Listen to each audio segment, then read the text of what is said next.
Welcome back serial lovers. Meena செஞ்சிட்டு இருக்க பூ பிசினஸ் மூடணும்னு ஏற்கனவே நினைச்சிட்டு இருக்காங்க சிந்தாமணி. அதுக்கு கூட்டா வந்து சேர்றாங்க விஜயா. இவங்க ரெண்டு பேரும் சேர்ந்து சாதாரணமான பிளான் போடல, மாஸ்டர் பிளான் போட்டு அந்த பிசினஸ் மூடுறதுக்கு பிளான் பண்றாங்க. இந்த பயங்கரமான மாஸ்டர் பிளான்ல மீனா மாட்டுவாங்களா இல்லையா அப்படிங்கறத இந்த எபிசோடு ப்ரோமோ ப்ரெடிக்ஷன்ல நம்ம இன்னைக்கு பார்க்கலாம். சிந்தாமணியும் முடிஞ்ச அளவுக்கு விஜயா கிட்ட ஏத்தி விட்டுக்கிட்டே இருக்காங்க, தூபம் போட்டுட்டே இருக்காங்க மீனாவை பத்தி. அதை எல்லாம் நம்பிக்கிட்டு மீனா மேல இன்னும் பயங்கர கோபமா வந்துகிட்டு இருக்கு. சிந்தாமணி கிட்ட சொல்றாங்க, நான் என்ன பண்றது, நான் எத்தனை தான் பண்ணினாலும் அந்த மீனா புத்திசாலித்தனமா அது எல்லாத்தையும் முறியடிச்சிடுறா. நான் என்னதான் பண்ண முடியும், அவளை ஒழிக்கணும் நானும் ஆசைதான் படுறேன், ஆனா அவளை ஒழிக்க முடியலையே அப்படின்னு சொல்றாங்க விஜயா. ஆமாமா, உன்னால எல்லாம் முடியாது, நீ சும்மா வெத்தி வைக்கதானே, வாய் பேச்சு மட்டும்தான், உங்ககிட்ட எந்த ஒரு ஆக்ஷனுமே இல்ல, யாரையும் தோக்கடிக்க முடியாது அப்படிங்கிற மாதிரி உசுப்பேத்திக்கிட்டே இருக்காங்க. சிந்தாமணி இதை கேட்டோன்னே செம்ம கோவம் வருது விஜயாக்கு. யாருனால முடியாதுன்னு சொல்றீங்க, நான் கண்டிப்பா சாதிச்சு காட்டுவேன். இந்த விஜயா எப்பயுமே தோத்து போக மாட்டா, எல்லாத்துலயும் ஜெயிச்சவா. அதனாலதான் ஏன் அப்பா எனக்கு விஜயான்னு பேர் வச்சிருக்காரு, நான் ஜெயிக்க பிறந்தவ அப்படிங்கிற மாதிரிலாம் ஓவரா டயலாக் வச்சுட்டு இருக்காங்க. விஜயாவும் அவங்க கிட்ட சண்டை போட்டுட்டு செம்ம கடுப்புல அங்க இருந்து போயிடுறாங்க. விஜயா ஆட்டோ போய் பிடிக்கிறதுக்காக ரோட்ல போயிட்டு இருக்காங்க. ஆட்டோ ஒண்ணு கிடைக்க மாட்டேங்குது. செம்ம கடுப்புல விஜயா நடந்து போயிட்டு இருக்காங்க. அந்த சமயத்துல ஒரு கார் வந்து நிக்குது. பார்த்தா அது சிந்தாமணியோட காரு. மேடம் இப்படி கோவிச்சுக்கலாமா, என்னங்க மாஸ்டர் நீங்க, உங்க மருமக ரொம்ப கேவலப்படுத்துறா மேடம், எனக்கு பாக்குறதுக்கே மனசு கஷ்டமா இருக்குது, அதனாலதான் இதை சொன்ன மேடம், நீங்க ஜெயிக்க முடியலங்கிற ஒரு ஆதங்கத்துலதான் நான் இதை சொல்லிட்டேன் மேடம் அப்படின்னு சொல்றேன்.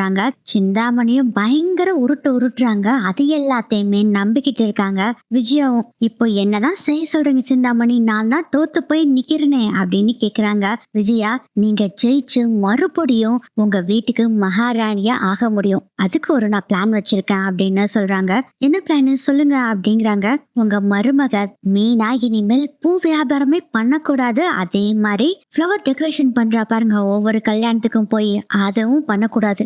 அதுக்குத்தானே நான் அன்னைக்கு பண்ணினே சிந்தாமணி, கடைசியில எல்லாம் ஊத்திக்கிச்சே அப்படின்னு சொல்றாங்க விஜயா.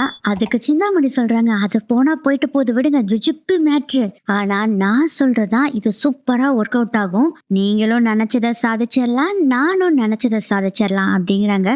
அது ஒண்ணும் இல்ல, நீங்க விரும்பினீங்க உங்க வீட்டுக்கு மறுபடியும் மகாராணியா ஆகணும் அப்படின்னு நினைச்சீங்க, அதையும் சாதிச்சிடலாம். நான் நினைச்சது நீங்க உங்க வீட்டுக்கு மகாராணியா கெத்தா இருக்கணும், உங்க மருமக மறுபடியும் வேலைக்காரி மாதிரி அந்த வீட்டுல வேலை செஞ்சுட்டு இருக்கணும், அதுக்கு தான் இந்த பிளானே சொல்றேன் அப்படின்னு சொல்றாங்க. என்ன பிளான் சொல்லுங்க. அதுதாங்க முதலே சொன்னேன், அவ பூக்கடை ஸ்டேஜ் டெக்கரேஷன் பண்றாள், அது ரெண்டையுமே நம்ம க்ளோஸ் பண்ண போறோம். அதுக்கப்புறம் எப்பயும் போல வீட்டுல இருக்க எல்லாத்துக்கும் சமைச்சு கொட்டிக்கிட்டு, துணி துவைச்சுக்கிட்டு, பாத்திரம் கழுவிட்டு வீட்டுல உட்காந்துருக்கட்டுங்க.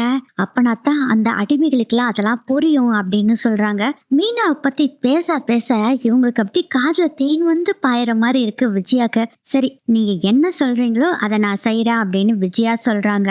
இந்த விஷயம் பார்வதிக்கு தெரிய வேண்டாம் அப்படின்னு சொல்லிட்டு, பார்வதி வீட்டுல நம்ம இதை பத்தி எதுவுமே பேச வேண்டாம், நம்ம எல்லாமே என்னோட வீட்டுல பிளான வச்சுக்கலாம் அப்படின்னு சொல்லிட்டு இன்னொரு விஷயத்தையும் சொல்றாங்க. நான் பிளான் போட்டு கொடுக்குறேன், நீங்க எக்ஸிக்யூட் பண்ணணும். அதே சமயத்துல என்னோட பசங்க எல்லாருமே உங்களுக்கு துணையா இருப்பாங்க, பண உதவி முதல் கொண்டு எல்லாமே நான் உங்களுக்கு செய்வேன். ஆனா நீங்க செய்ய வேண்டிய ஒன்னே ஒண்ணு, நீங்க தான் இந்த படையவே தலைமை தாங்கணும் அப்படின்னு சொல்றாங்க.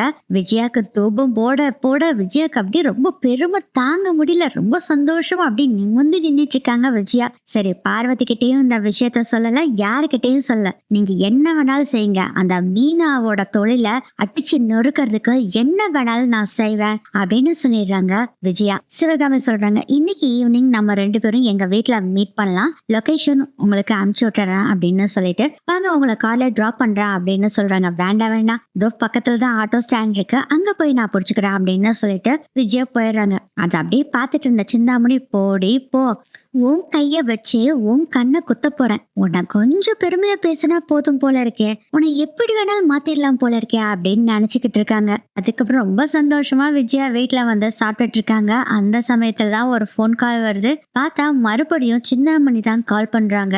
சொல்லுங்க சிந்தாமணி அப்படின்னு கேக்குறாங்க விஜயா.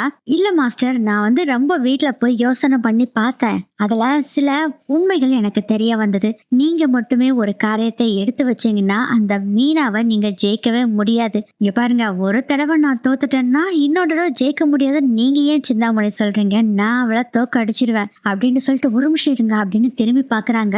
அங்க அண்ணாமலை இருக்காரான்னு நல்ல வேலைக்கு அங்க அண்ணாமலை இல்ல, அவரு ரூம்ல தூங்கிக்கிட்டு இருக்காரு. அதனால அப்பாட நல்ல வேலைக்கு தூங்கிட்டு இருக்காரு அப்படின்னு சொல்லிட்டு ரொம்ப ஃப்ரீயா பேசிட்டு இருக்காங்க விஜயா சிந்தாமணி கிட்ட. சிந்தாமணி கிட்ட விஜயா சொல்றாங்க, நான் பாத்துக்கிறேன் அப்படின்னு சொல்றாங்க. இல்லைங்க, நீங்க எதுவுமே செய்ய முடியாது. நீங்க ஒரு ஸ்டெப் எடுத்து வச்சீங்கன்னா மீனாவும் அவன் உங்க பையன் முத்துவும் சேர்ந்து நம்மள 10 படி கீழே இறக்கி விட்டுருவாங்க. அதனால நம்ம ரொம்ப கேர்ஃபுல்லா தான் ஒவ்வொரு ஸ்டெப்பும் எடுத்து வைக்கணும். அதுக்கு தான் உங்களை இப்ப கூப்பிட்டேன். ஏன் சிந்தாமணி, நான் ஒரு டவுட் கேட்கட்டுமா? சொல்லுங்க மாஸ்டர். இல்ல, அப்படி நீங்க உதவி பண்ணா அந்த 10 லட்ச ரூபாய் பணத்துல இருந்து ஏதாச்சும் குறைச்சிருவீங்களா? அதுக்கெல்லாம் வாய்ப்பே இல்ல. இந்த 10 லட்ச ரூபாய் பணம் நீங்க ஜெயிச்சீங்கன்னா போதும், உங்களுக்கு கொடுத்துருவேன். ராமருக்கு அனில் ஹெல்ப் பண்ண மாதிரி நீங்க செய்யற வேலைக்கு நான் உங்களுக்கு ஹெல்ப் பண்றேன் அப்படின்னு சொல்றாங்க சிந்தாமணி. சரி சிந்தாமணி, நீங்க எனக்கு ஹெல்ப் பண்ணீங்க, என்ன பண்ணுவீங்க?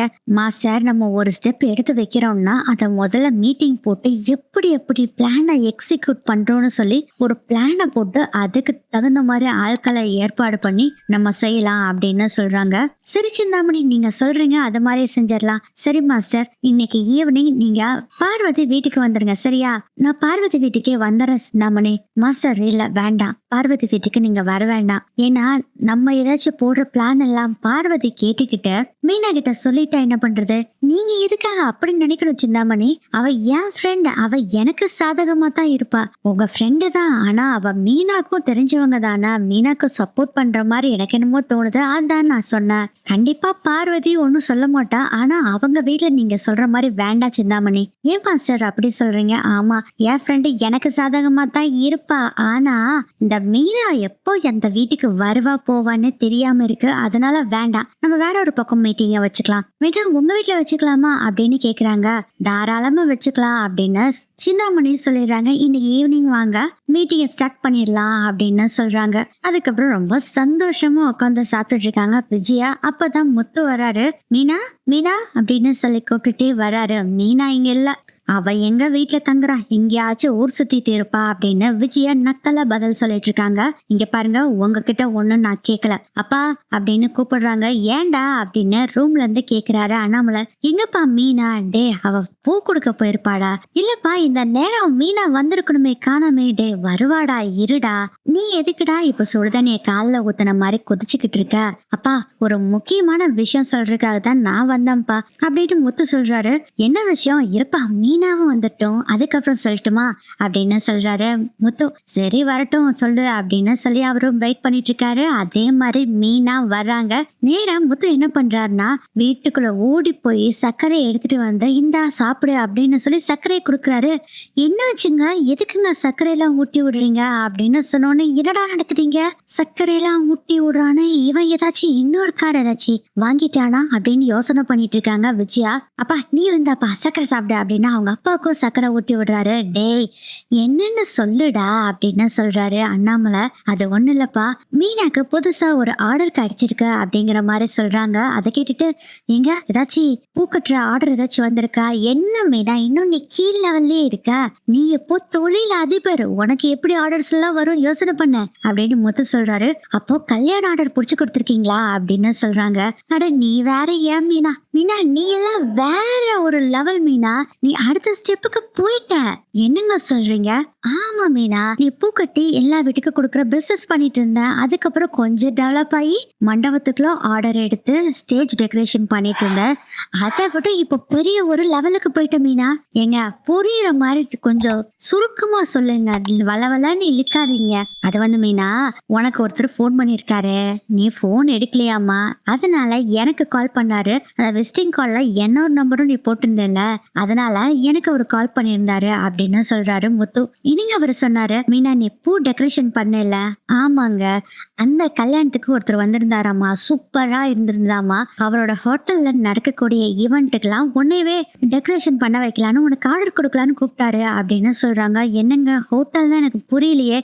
மீனா, ஹோட்டல் இல்ல மீனா, அது 5 ஸ்டார் ஹோட்டல் அப்படின்னு சொல்றாரு முத்து.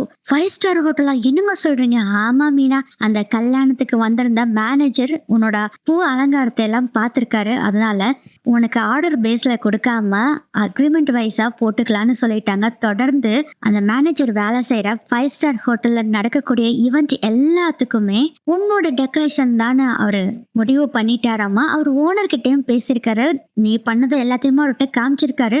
அவரும் ரொம்ப இம்ப்ரெஸ் ஆயிட்டாராமா. அதனால உங்ககிட்ட பேசி நம்ம ஒரு அக்ரிமெண்ட் போட்டுக்கலான்னு முடிவு பண்ணிட்டாரு அப்படிங்கிற மாதிரி சொல்றாரு முத்து. மீனாக்கு இதை கேட்டோடனே பயங்கர ஹாப்பியா இருது. ஏங்க, என்னால நம்பவே முடியலைங்க. நிஜமாவா சொல்றீங்க? ஆமா மீனா, எனக்கு ரொம்ப சந்தோஷமா இருக்குங்க அப்படின்னு மீனா சொல்றாங்க. எனக்கும் ரொம்ப சந்தோஷமா இருக்கு மீனா அப்படின்னு முத்து சொல்லிட்டு இருக்காரு. அப்பனா எப்படியும் இது மாதிரி தொடர்ந்து நம்ம செஞ்சுக்கிட்டே இருந்தோம்னா ஒரு 40,000 ரூபாய் பக்கம் வருங்களா வருமானம் மாசம் மாசம் அப்படின்னு மீனா சொல்றாங்க. ஏன் மீனா இப்படி கஞ்சத்தனமா இருக்க?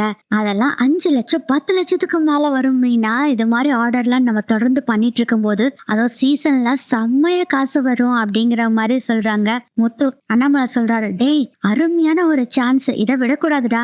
ஆமா மீனா, உனக்கு ஒரு நல்ல காலம் பிறந்துருச்சுமா, நீ இதை விடாத, இதை புடிச்சுட்டே அப்படியே மேல வந்துரு அப்படின்னு சொல்றாரு அண்ணாமலை. அதை கேட்டுட்டு மீனா சொல்றாங்க, மாமா எல்லாம் உங்க ஆசீர்வாதம் தான் மாமா அப்படின்னு சொல்லி அண்ணாமலை காலில் விழுந்து ஆசீர்வாதம் வாங்குறாங்க. அப்பா நீயும் என்ன ஆசீர்வாதம் பண்ணுப்பா, என் பொண்டாட்டிக்கு சான்ஸ் கிடைச்சா என்ன, எனக்கு கிடைச்சா என்ன, எல்லாம் ஒண்ணு தானே அப்படின்னு சொல்லிட்டு காலில் விழுந்து 2 பேரும் ஆசீர்வாதம் வாங்கிக்கிறாங்க.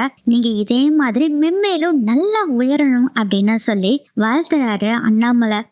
இது எல்லாத்தையும் கேட்டுட்டு இருந்த விஜயா, என்னடா இது 5 ஸ்டார் ஹோட்டல்ல இவளுக்கு வேற ஆர்டர் கிடைச்சிருக்காம 5 லட்சம் 10 லட்சம் வருமானம் வருங்கிறாங்க.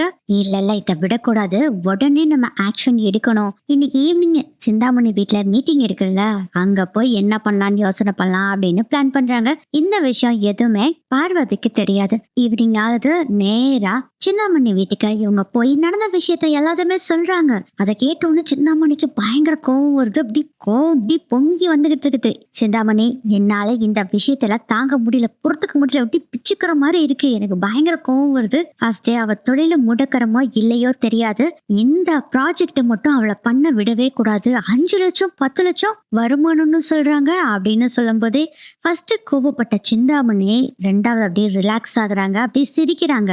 என்ன சிந்தாமணி, நான் கொதிச்சு போய் பேசிக்கிட்டு இருக்கேன், நீ சிரிச்சிட்டு இருக்க அப்படின்னு சொல்றாங்க.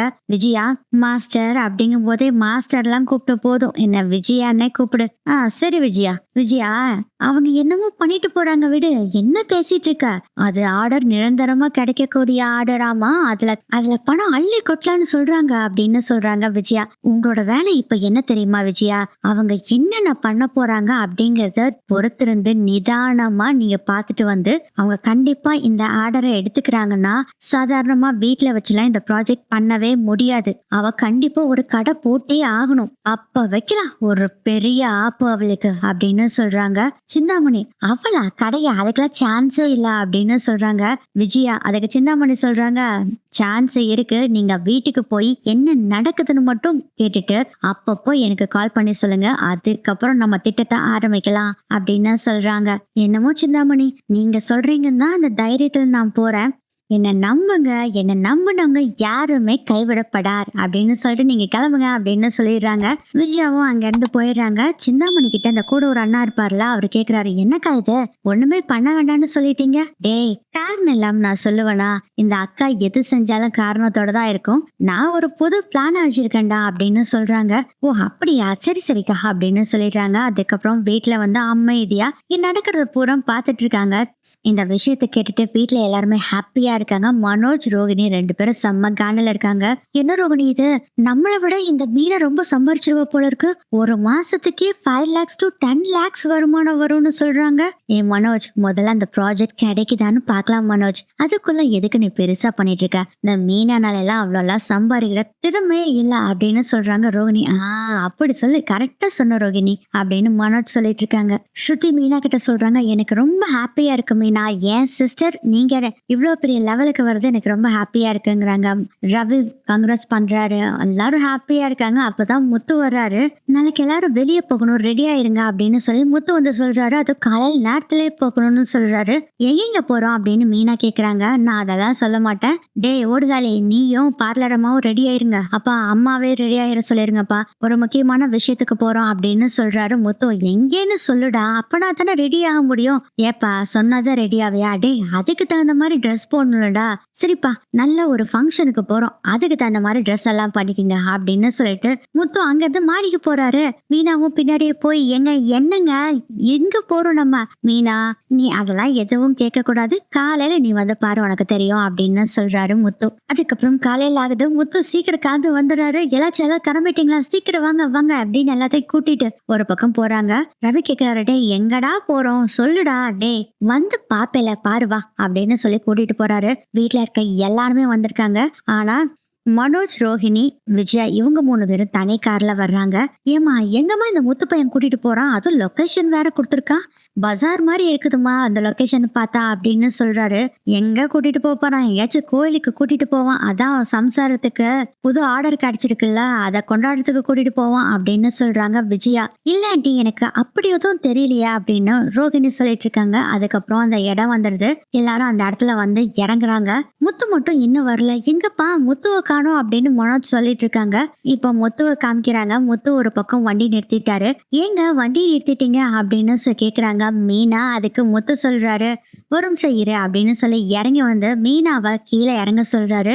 மீனா கீழே இறங்கிட்டு என்னங்க அப்படின்னு ஒரு துணி எடுத்து கண்ணை கட்டுறாரு. ஏங்க எதுக்குங்க என் கண்ணை கட்டுறீங்க? மீனா, எல்லாம் நான் சொல்றேன் அப்படின்னு சொல்லிட்டு கண்ணை கட்டி காருக்குள்ள உட்கார வச்சுக்கிறாரு.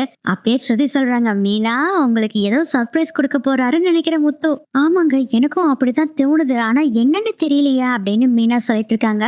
அதுக்கப்புறம் அந்த இடம் வந்துடுது. அங்க காரை கொண்டு வந்து நிறுத்துறாரு முத்து. மீனாவை இறங்க சொல்லி அப்படி கூட்டிட்டு போய் ஒரு கடை முன்னாடி நிறுத்துறாரு முத்து. எல்லாருமே இப்படி பாக்குறாங்க. வாவ் சூப்பர் அப்படின்னு ஸ்ருதி சொல்றாங்க. அப்படியே பாத்தீங்கன்னா நமக்கும் அந்த கடையை காமிக்கிறாங்க. பார்த்தா அங்க ஃப்ளவர் ஷாப் ஓபன் பண்ணிருக்காரு. செம்ம பெருசா. மீனாவோட நேம்ல தானே ஏற்கனவே ஸ்டார்ட் பண்ணாங்க, அதே பேர் தான் வச்சு இங்க கடை ஆரம்பிச்சிருக்காங்க. கண்ண துணியெல்லாம் கட்டியிருந்தாங்கல்ல, அதை எடுத்து விடுறாங்க. அதை பார்த்துட்டு அவ்வளவு சந்தோஷமாயிடுறாங்க. மீனா முத்துவை அப்படி கட்டி பிடிச்சுக்கிறாங்க. டே டே டே இது ரோடுடா ரோடுடா அப்படின்னு சொல்லி அண்ணாமலை சொல்றாரு. அப்படி கண் கலங்குறாங்க மீனா. எப்படிங்க இதெல்லாம் ஒரே நாள்ல செஞ்சீங்க அப்படின்னு கேக்குறாங்க மீனா. அதுக்கு முத்து சொல்றாரு, அந்த மேனேஜர் எனக்கு கால் பண்ணியிருந்தாரு. இது மாதிரி ஆர்டர்லாம் பிடிக்கணும்னா ஒரு கடை தனியா இருந்தா தான் ஆகும், வீட்ல எல்லாம் வச்சு இதை செய்ய முடியாது. அதே மாதிரி எங்களோட ஹோட்டல்ல இருந்தும் ஆர்டர் கொடுக்க மாட்டாங்க, அதனால தனியா ஒரு ஷாப் மாதிரி வைக்கணும்னு சொன்னாங்கப்பா. அதனாலதான் நான் ஏதாச்சும் ஷாப் கிடைக்குமான்னு பாத்துட்டு இருந்தப்போ நான் எல்லா பக்கமும் சொல்லி வச்சுட்டு இருந்தேன்ப்பா. அப்பதான் தெரிஞ்ச ஒருத்தர் இந்த கடை விற்கிறதுக்கு வருதுன்னு சொன்னாங்க. நானும் வந்து பார்த்தேன், எல்லா டெக்கரேஷனோட அப்படியே இருந்தது. அதனால நான் வாங்கிக்கிறேன்னு சொல்லி அட்வான்ஸும் கொடுத்துட்டேன்ப்பா. ஓனரும் வெளிநாடு போறாரு. அட்வான்ஸ் ஒன்றும் பெருசா கேட்கலப்பா. மாசம் மாசம் நம்ம அட்வான்ஸையும் வாடகை கூட சேர்த்தி கொடுத்தா போதும் அப்படிங்கிற மாதிரி முத்து சொல்றாரு. ரொம்ப சந்தோஷமா இருக்குடா அப்படின்னு அண்ணாமலை சொல்றாங்க. ஆனா இதே சமயத்துல மனோஜ், ரோஹிணி, விஜயா 3 பேர் இந்த கடைய பார்த்துட்டு ஸ்டமக் பர்னிங்ல இருக்காங்க. என்னமா இது, அதுக்குள்ள கடைய புடிச்சுட்டா, இதெல்லாம் உருப்படுமா அப்படின்னு கேக்குறாரு மனோஜ். டே ரோஹிணிக்கும் செம்ம காண்டா இருக்கு, என்னடா நடக்குதுங்க, இவங்க பாட்டுல முன்னுக்கு வந்துட்டே இருப்பாங்க போல இருக்கே அப்படின்னு நினைச்சிட்டு இருக்காங்க. விஜயா சொல்றாங்க, ஆரம்பிக்கிட்டோம், எத்தனை நாள் தான் இவங்களும் இந்த கடையை நடத்துறாங்கன்னு பாக்கலாம் அப்படின்னு விஜயா சொல்றாங்க. ஃபர்ஸ்ட் இந்த கடை பூஜை போடுறாங்க. பூஜை போட்டு விளக்க முதல்ல அண்ணாமலை பார்த்து வைக்க சொல்றாங்க. அதுக்கப்புறம் விஜயா இவங்க எல்லாரும் ஒவ்வொருத்தரா பார்த்து கடையை ஸ்டார்ட் பண்ணிடுறாங்க. கடை அமோகமா போகும் அப்படின்னு சொல்லி அண்ணாமலை சொல்றாரு. இங்க என்னென்ன செய்யறாங்கன்னா, ஆக்சுவலா இது ஒரு ஏற்கனவே பூக்கடையா தான் இருந்தது. வெளிநாட்டுல இருந்து வரக்கூடிய பூக்கள், அதுக்கப்புறம் நம்ம ஊரு பூக்கள், இது எல்லாமே இங்க வருது. இது பூ ரீட்டைல் அண்ட் ஹோல்சேல் ஷாப்பாக வச்சிடறாரு முத்து. விஜய் என்ன பண்றாங்கன்னா, இங்க நடந்துட்டு இருக்க விஷயத்தை எல்லாத்தையுமே ஒவ்வொன்றையும் போட்டோ எடுக்கிறதுக்கு போட்டோ எடுத்து, வீடியோ எடுக்க வேண்டியது வீடியோ எல்லாம் எடுத்து இவங்களுக்கு யாருக்குமே தெரியாம இதெல்லாம் செய்யறாங்க, எடுத்து வச்சுக்கிறாங்க. அதுக்கப்புறம் ஹோட்டல்ல இருந்த மேனேஜர், ஜிஎம் எல்லாருமே வர்றாங்க. ஜிஎம் சொல்றாரு, என்னப்பா ஆச்சரியமா இருக்கு, நேத்துதான் மேனேஜர் கிட்ட சொன்னேன் இது மாதிரி ஒரு கடை அவங்க ஸ்டார்ட் பண்ணா தான் நல்லதுன்னு, இன்னைக்கே ஸ்டார்ட் பண்ணிட்டீங்களே, வாவ் செம்ம ஃபாஸ்ட்பா, எங்களுக்கு உங்க மேல ரொம்ப நம்பிக்கை இருக்கு, நீங்க சூப்பரா பண்ணுவீங்கன்னு அப்படின்னு சொல்றாரு ஜிஎம். சார் உங்க வாய் முகூர்த்தம் பழிக்கட்டும் சார், நாங்களும் பெரிய லெவலுக்கு வர்றோம் உங்களோட ஆசீர்வாதத்தினால அப்படின்னு முத்து சொல்றாரு. அப்போ மேனேஜர் சொல்றாரு, சொல்றாரு, நாளைக்கு ஒரு பர்த்டே பார்ட்டி வருது, அதுவும் செம்ம லக்ஸூரியா அங்க டெக்கரேஷன் பண்ணணும். நம்ம இந்தியன் ஃப்ளவர்ஸ் கூட அப்ராட்ல இருக்க ஃப்ளவர்ஸ் எல்லாமே லிஸ்ட் கொடுக்குறேன், அந்த ஃப்ளவர்ஸ் எல்லாமே வச்சு டெக்கரேஷன் பண்ணோம். ஒரு விஐபியோட பர்த்டே பார்ட்டி இது அப்படின்னு சொல்றாங்க. கண்டிப்பா பண்ணிடலாம் சார், டிசைன் வேணா மீனா பண்ணி கொடுத்துருவா அப்படின்னு சொல்றாங்க. அதுக்கு மேனேஜர் சொல்றாரு, இல்ல ஏற்கனவே சில டிசைன்ஸ் எல்லாம் மீனா அனுப்பிச்சிருந்தாங்க, அதுலயே ஒரு டிசைனை நாங்க பிக் பண்ணிக்கிறோம் அப்படின்னு சொல்றாங்க. சார் நாங்க பக்காவா பண்ணி கொடுத்துருவோம் சார், நீங்க கவலையே பட வேண்டாம் அப்படின்னு மீனாவும் சொல்றாங்க. இந்த வேலையெல்லாம் முடிஞ்சு எல்லாரும் வீட்டுக்கு போறாங்க. அப்ப விஜயா மட்டும் அவங்க கூட வரல. மா எங்க போற அப்படின்னு கேக்குறாங்க.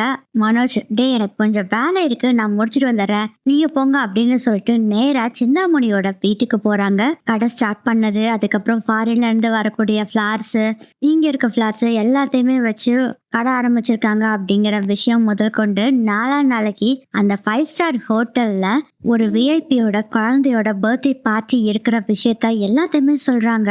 இதெல்லாம் கேட்டு சிந்தாமணி சொல்றாங்க, இதுதான் நமக்கு சரியான சான்ஸ், இதை இனி நம்ம யூஸ் பண்ணிக்கலாம், இப்பதான் நம்ம பிளான் ஸ்டார்ட் பண்ண போறோம் அப்படின்னு சிந்தாமணி சொல்றாங்க. என்னதான் பண்ண போறீங்க அப்படின்னு விஜயா கேக்குறாங்க. சிந்தாமணி சொல்றாங்க, நாளைக்கு மீனா பூ கொடுக்க போவாளா? ஆமா, டெய்லி எவ்வளவு வேலை இருந்தாலும் சரி பூ கொடுக்க போயிட்டு வந்துட்டு தான் மத்த வேலை பாப்பா. டே பிரகாஷ், அக்கா சொல்லுக்கா, நாளைக்கு நீ என்ன பண்ற தெரியுமா? அந்த மீனா பூ கொடுக்கறதுக்கு வண்டியில தானே போவா, அந்த பெட்டி ஒண்ணு வச்சிருப்பால, அந்த பெட்டிய அப்படியே அல்லாக்கா தூக்குற, அதுக்கு பதிலா அதே மாதிரி செஞ்சு வச்சிருக்க ஒரு பெட்டிய வைக்கிற, சரியா அப்படின்னு சொல்றாங்க. சரிக்கா, வெறும் பெட்டியை வச்சுட்டு வந்துடணும் அதானக்கா? டே முட்டாள், நான் இன்னும் பேசிய முடிக்கல, அதுக்குள்ள எதுக்கு முந்திரி கட்டியாட்ட பேசுற? நாளைக்கு அவ எங்கேயாச்சும் ஒரு பக்கம் ஃபர்ஸ்ட் டைமா பூ கொடுக்க போவா, அந்த சமயத்துல அவ அந்த பூவை எடுத்துட்டு கடைக்கோ வீட்டுக்கோ கொடுக்க உள்ள போவால, அப்போ அவளோட பெட்டியை எடுத்துட்டு நீ ஒரு பெட்டியை வைக்கிற, அந்த பெட்டிக்குள்ள எல்லா பூவுமே அழுகி போன பூ, ஆனா கவர் அவ எப்படி போட்டிருந்தாலும் அதே மாதிரி கவர் தான் போட்டிருக்கணும். மீனாவும் தெரியாம எல்லாத்துக்கிட்டையும் கொடுத்துட்டு வருவா, இவளும் எல்லாத்துக்கிட்டையும் பூவை கொடுத்துட்டு வருவா. அப்புறம் என்ன ஆகும், எல்லாரும் இவ மேல கம்ப்ளைண்ட் பண்ணுவாங்க, இவ பூ கொடுக்கறது சரியில்லை, அழுகி போன பூவை கொடுத்துட்டான்னு சொல்லுவாங்க. அதே கையோட நீ என்ன பண்றேன்னா, அன்னைக்கு நைட்டே போய் மீனாவோட கடைக்குள்ள போற, அவ என்னென்ன வெளிநாட்டு பூக்கள் எல்லாம் வாங்கியிருக்காளோ அது எல்லாத்தையும் பார்த்து அதே மாதிரி போலியான ரொம்ப லோ குவாலிட்டியில இருக்கக்கூடிய பூவெல்லாம் வாங்கிட்டு வந்து வச்சுட்டு அந்த பூவை நீ எடுத்துட்டு வந்துடுற. விஜய் கேக்குறாங்க, பூவை மாத்திரம் அவ கண்டுபிடிச்சிட மாட்டாளா அப்படின்னு சொல்லும் போது அதுக்கு சிந்தாமணி சொல்றாங்க, பூ ஆல்ரெடி எல்லாம் பேக் பண்ணி வச்சிருப்பாங்க, நேரா அங்க டெக்கரேஷன் பண்ற இடத்துக்கு தான் இவங்க போய் பிரிப்பாங்க, அதனால அங்க போனோடனே இவங்க மாட்டிக்குவாங்க, அந்த டெக்கரேஷன் பண்ண முடியாது. அப்புறம் என்ன, அந்த ஹோட்டல்ல அவங்களுக்கு கொடுத்த அந்த ப்ராஜெக்ட் சுத்தமா கேன்சல் ஆயிரும், எப்படி ஐடியா அப்படின்னு சொல்றாங்க. செம்ம ஐடியா சிந்தாமணி, சூப்பர் அப்படின்னு சொல்றாங்க விஜயா. அதுக்கப்புறம் காலையில ஆகுது, அதே மாதிரி மீனாவும் பூ கொடுக்கறதுக்காக போறாங்க. பின்னாடியே சிந்தாமணியோட ஆட்கள் ஃபாலோ பண்ணி வந்துட்டு இருக்காங்க. ஒரு கடையில பூ கொடுக்கறதுக்காக உள்ள போறாங்க மீனா. அந்த சமயத்துல வண்டியை ரோட்லயே பார்க் பண்ணிட்டு போயிருப்பாங்க மீனா. அந்த வண்டியில இருக்கக்கூடிய பாக்ஸை எடுத்துட்டு சிந்தாமணி ஆட்கள் கொண்டு வந்தாங்கல்ல பாக்ஸ், அதுல அழுகின பூக்கள்லாம் இருக்கு. அழுகின பூன்னு சொல்றதை விட குவாலிட்டி ரொம்ப கம்மியாவும், அழுகிறது பதத்துல இருக்கக்கூடிய பூவை ஃப்ரெஷ்ஷா இல்லாம இருக்கு. அந்த பூவை வந்து இவங்க வச்சுட்டு இந்த பாக்ஸ் எடுத்துட்டு போயிடுறாங்க. மீனா எப்படி கலர் பாக்ஸ் ப்ளூ கலர் வச்சிருந்தாங்களோ அதே மாதிரி மீனா பேரு போட்ட நடமாடும் பூக்கடை இது எல்லாமே அப்படி டிட்டோ இருக்கு. அதனால மீனானால அவங்க பெட்டி இல்ல அப்படிங்கறத கண்டுபிடிக்க முடியாம அவங்களாலயும் அந்த பாக்ஸ கண்டுபிடிக்க முடியல. அதுக்கப்புறம் ஒவ்வொரு கடை ஒவ்வொரு வீட்டுலயும் பூ எல்லாத்தையும் கொடுத்துட்டு வீட்டுக்கு வர்றாங்க. அப்ப கொஞ்ச நேரத்திலேயே பார்த்தா ஏகப்பட்ட போன் கால்ஸ் வந்துகிட்டே இருக்கு. அம்மா நீ கொண்டு வந்த பூ எதுவுமே நல்லா இல்லம்மா, எல்லாம் அழுகிற மாதிரி இருக்குமா அப்படின்னு சொல்லி எல்லாருமே கம்ப்ளைண்ட் பண்றாங்க. இல்லக்கா, நான் நல்ல பூ தான் கொண்டு வந்து கொடுத்தேன், அதுவும் நேத்து நைட்டு வந்த பூ ஃப்ரெஷ்ஷா இருக்கிற பூ தாங்க கொடுத்தேன் அப்படின்னு மீனாவும் சொல்றாங்க. ஆனா யாருமே கேட்கிற மாதிரியே இல்லை, எல்லாம் கண்டபடி திட்டிட்டு ஒன்னு நம்பி தானே அந்த பூவெல்லாம் வாங்கணும் அப்படின்னு எல்லாம் புலம்ப ஆரம்பிச்சிடுறாங்க. இதுல வேற வாட்ஸ்அப்ல நிறைய போட்டோஸ் வேற வருது. அந்த பூ அழுகி போனதை பாக்குறாங்க. என்னாச்சுன்னு தெரியல மீனாக்கு. சரிக்கா, இன்னைக்கு நீங்க கொடுத்த பூ எதுவுக்குமே காசு கொடுக்க வேண்டாம், நாளைக்கு உங்களுக்கு கண்டிப்பா நான் ஃப்ரெஷ்ஷா ஃப்ரெஷ்ஷான பூ தான் கொண்டு வருவேன் அப்படின்னு சொல்லிட்டு மீனா போனை வச்சுறாங்க. இது எல்லாத்தையுமே விஜயா அங்க வீட்ல இருந்து தான் கேட்டுக்கிட்டு இருக்காங்க. விஜயாவுக்கு தான் பயங்கர சந்தோஷம். உடனே பிளான் ஒர்க் அவுட் ஆகுது அப்படின்னு சொல்லி சிந்தாமணிக்கு ஒரு ஒரு மெசேஜ தட்டி விடுறாங்க. அதுக்கப்புறம் ஒரே சோகத்துல இருக்காங்க, ஒரே குழப்பத்துல இருக்காங்க. மீனா மாடியில உட்காந்துட்டு தான் யோசனை பண்ணிட்டு இருக்காங்க. என்னாச்சு, ஏன் இப்படி நடந்தது அப்படின்னு யோசனை பண்ணிட்டு இருக்கும் போதே முத்து வராரு. ஏன் மீனா ஒரே டல்லா இருக்க, என்னாச்சு அப்படின்னு கேட்கும் போது இந்த நடந்த விஷயத்தெல்லாம் சொல்றாங்க. என்ன மீனா சொல்ற, பூ அழுகி போயிருச்சா? ஆமா, பாக்ஸ் எல்லாம் நல்லா மூடிதானே வச்சிருந்த. இல்லைங்க, நான் மூடிதான் வச்ச மாதிரி ஞாபகம் இல்ல மீனா. இப்ப கொளுத்துற வெயிலுக்கு நீ பாக்ஸ சரியா மூடாம வச்சிருப்ப. ஏன்னா ஃபர்ஸ்ட் கொடுத்த கடையில ஏதாச்சும் கம்ப்ளைண்ட் வந்ததா? இல்லைங்க, வரலைங்க. அப்போ மத்த பக்கம் தானே கம்ப்ளைண்ட் வந்தது. ஆமாங்க, எனக்கு என்னவோ டவுட், நீ பாக்ஸ் ஏதாச்சும் மூடாம போயிருப்ப, அதனால ஏதாச்சும் காஞ்சு போயிருக்குமோ என்னமோ. நாளைக்கு ஒழுங்கா கொடுத்துரு அப்படின்னு சொல்றாங்க. சரி, அந்த ஹோட்டலுக்கான டெக்கரேஷன் வேலை எல்லாம் நடந்துட்டு இருக்கா அப்படின்னு கேக்குறாரு முத்து. அதெல்லாம் டெக்கரேஷன்லாம் நடந்துட்டு இருக்குங்க. பூலாம் ஏற்கனவே பார்சல் வந்துடுச்சு, அதுவும் எல்லாமே ஹோட்டலுக்கு அனுப்பியாச்சு. நாளைக்கு ஈவினிங் தானே, நான் காலையில போய் எல்லாத்தையும் கொடுத்துட்டு ஹோட்டலுக்கு மத்தியானமே போய் எல்லா டெக்கரேஷனையும் நானும் அக்காக்களும் சேர்ந்து ஆரம்பிச்சிருவோம் அப்படின்னு சொல்றாங்க மீனா. சரி மீனா, நீ நல்லா பண்ணு, நாளைக்கு முதல்ல பாக்ஸ் நல்லா மூடி இருக்கான்னு பாத்துக்கோ, சரியா அப்படின்னு சொல்றாங்க. சரிங்க அப்படின்னு சொல்லிடுறாங்க மீனா. அதுக்கப்புறம் நடு ஜாமத்துல ஒரு போன் கால் வருது விஜயாக்கு. பார்த்தா அது சிந்தாமணி தான் கூப்பிடுறாங்க. பாத்ரூம்குள்ள போய் ஒளிஞ்சுக்கிட்டு சிந்தாமணி கிட்ட பேசுறாங்க. என்ன சிந்தாமணி எந்த நேரத்துல கூப்பிடுற அப்படின்னு சொல்றாங்க. நான் சொல்ற இடத்துக்கு உடனே இப்போ நீங்க வாங்க அப்படின்னு சொல்றாங்க சிந்தாமணி. ஐயோ, இந்த நேரத்துல நடு ஜாமத்துல யாரு வருவா, எனக்கு முதல்ல கால் டாக்ஸியா பிடிக்க முடியாது அப்படிங்கிற மாதிரி சொல்றாங்க விஜயா. அதுக்கு சிந்தாமணி சொல்றாங்க, நீங்க கால் டாக்ஸி எல்லாம் ஒன்னும் பிடிக்க வேணாம், நம்ம பசங்க கார் எடுத்துட்டு வருவாங்க, நீங்க வந்து சேருங்க அப்படின்னு சொல்றாங்க. எப்படிரா, ஹால்ல தான் மீனாவும் முத்தவும் படுத்திருக்காங்க, தெரியாம திறந்து போகணுமே அப்படின்னு சொல்லிட்டு சரின்ட்டு மெதுவா நடந்து வந்து மெதுவா கதவை திறந்து குடுக்குன்னு கீழே இறங்கி வர்றாங்க. சிந்தாமணியோட ஆள் ஒருத்தர் கார் கொண்டு வந்திருக்காரு. அந்த கார்ல ஏறி ஒரு இடத்துல வந்து இறங்குறாங்க. பார்த்தா அந்த 5 ஸ்டார் ஹோட்டல் இருக்குல்ல, அதுக்கு பேக் சைடு அது அங்க சிந்தாமணி நின்றுட்டு இருக்காங்க. 4-5 கூன்ஸும் இருக்காங்க. இப்ப எதுக்கு என்ன இங்க வர சொன்ன சிந்தாமணி? விஜயா இருக்கு, இந்த பூவெல்லாம் எப்படி இருக்குன்னு சொல்லி பாத்துரு அப்படிங்கிறாங்க. நான் எதுக்கு போய் பார்க்கணும்? அட பாரு விஜயா அப்படின்னு சொல்றாங்க. சரி, நீ சொல்ற, நான் செய்யறேன் அப்படின்னு விஜயா என்ன பண்றாங்கன்னா அந்த பூ ஒவ்வொன்றும் எப்படி இருக்குன்னு சொல்லி எல்லாத்தையும் செக் பண்ணிட்டு இருக்காங்க. இது எல்லாத்தையுமே சிந்தாமணியோட ஆள் ஒருத்தர் இருக்காரு, அவர் பேரு சின்ன பையன். அந்த சின்ன பையன் இருக்காருல, அவர் என்ன பண்றாருன்னா விஜயா செய்யறத ஃபுல்லா அவங்களுக்கு தெரியாம வீடியோ எடுத்துட்டு இருக்காங்க.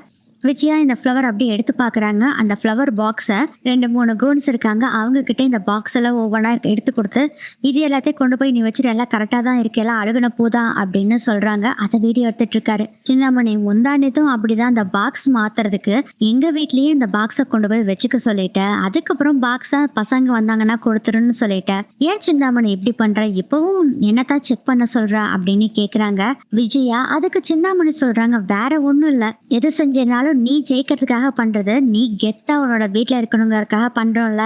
நான் பிளான் போட்டாலும் ஒவ்வொரு விஷயத்தையும் நீ முன்னாடி நின்று செஞ்ச மாதிரி இருக்கணும்ல, அதுக்காக தான் விஜயா இது அப்படின்னு சொல்றாங்க.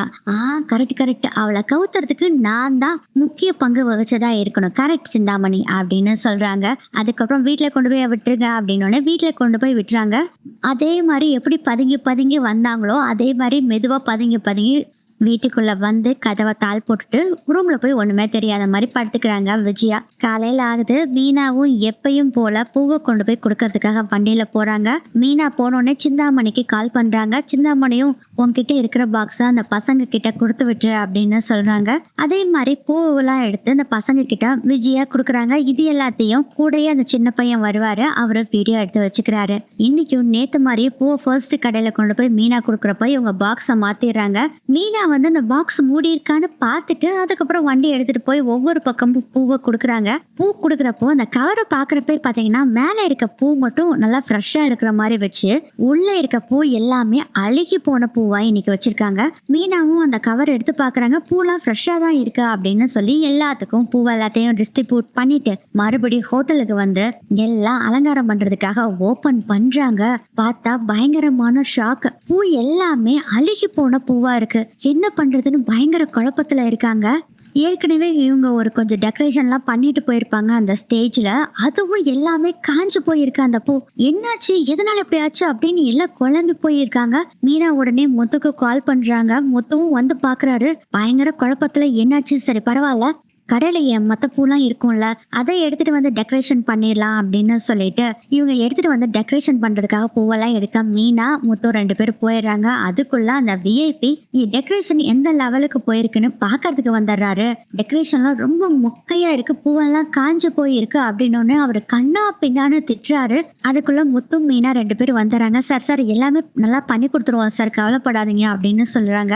நான் இன்னும் 1 மணி நேரத்துல வருவேன், நான் நினைச்சு பாரு, எனக்கு இந்த டெக்கரேஷன் மட்டும் இல்லைன்னா நான் போலீஸ்ல கம்ப்ளைண்ட் கொடுத்துருவேன் அப்படின்னு சொல்லிட்டு கோவமா அங்கிருந்து போறாங்க.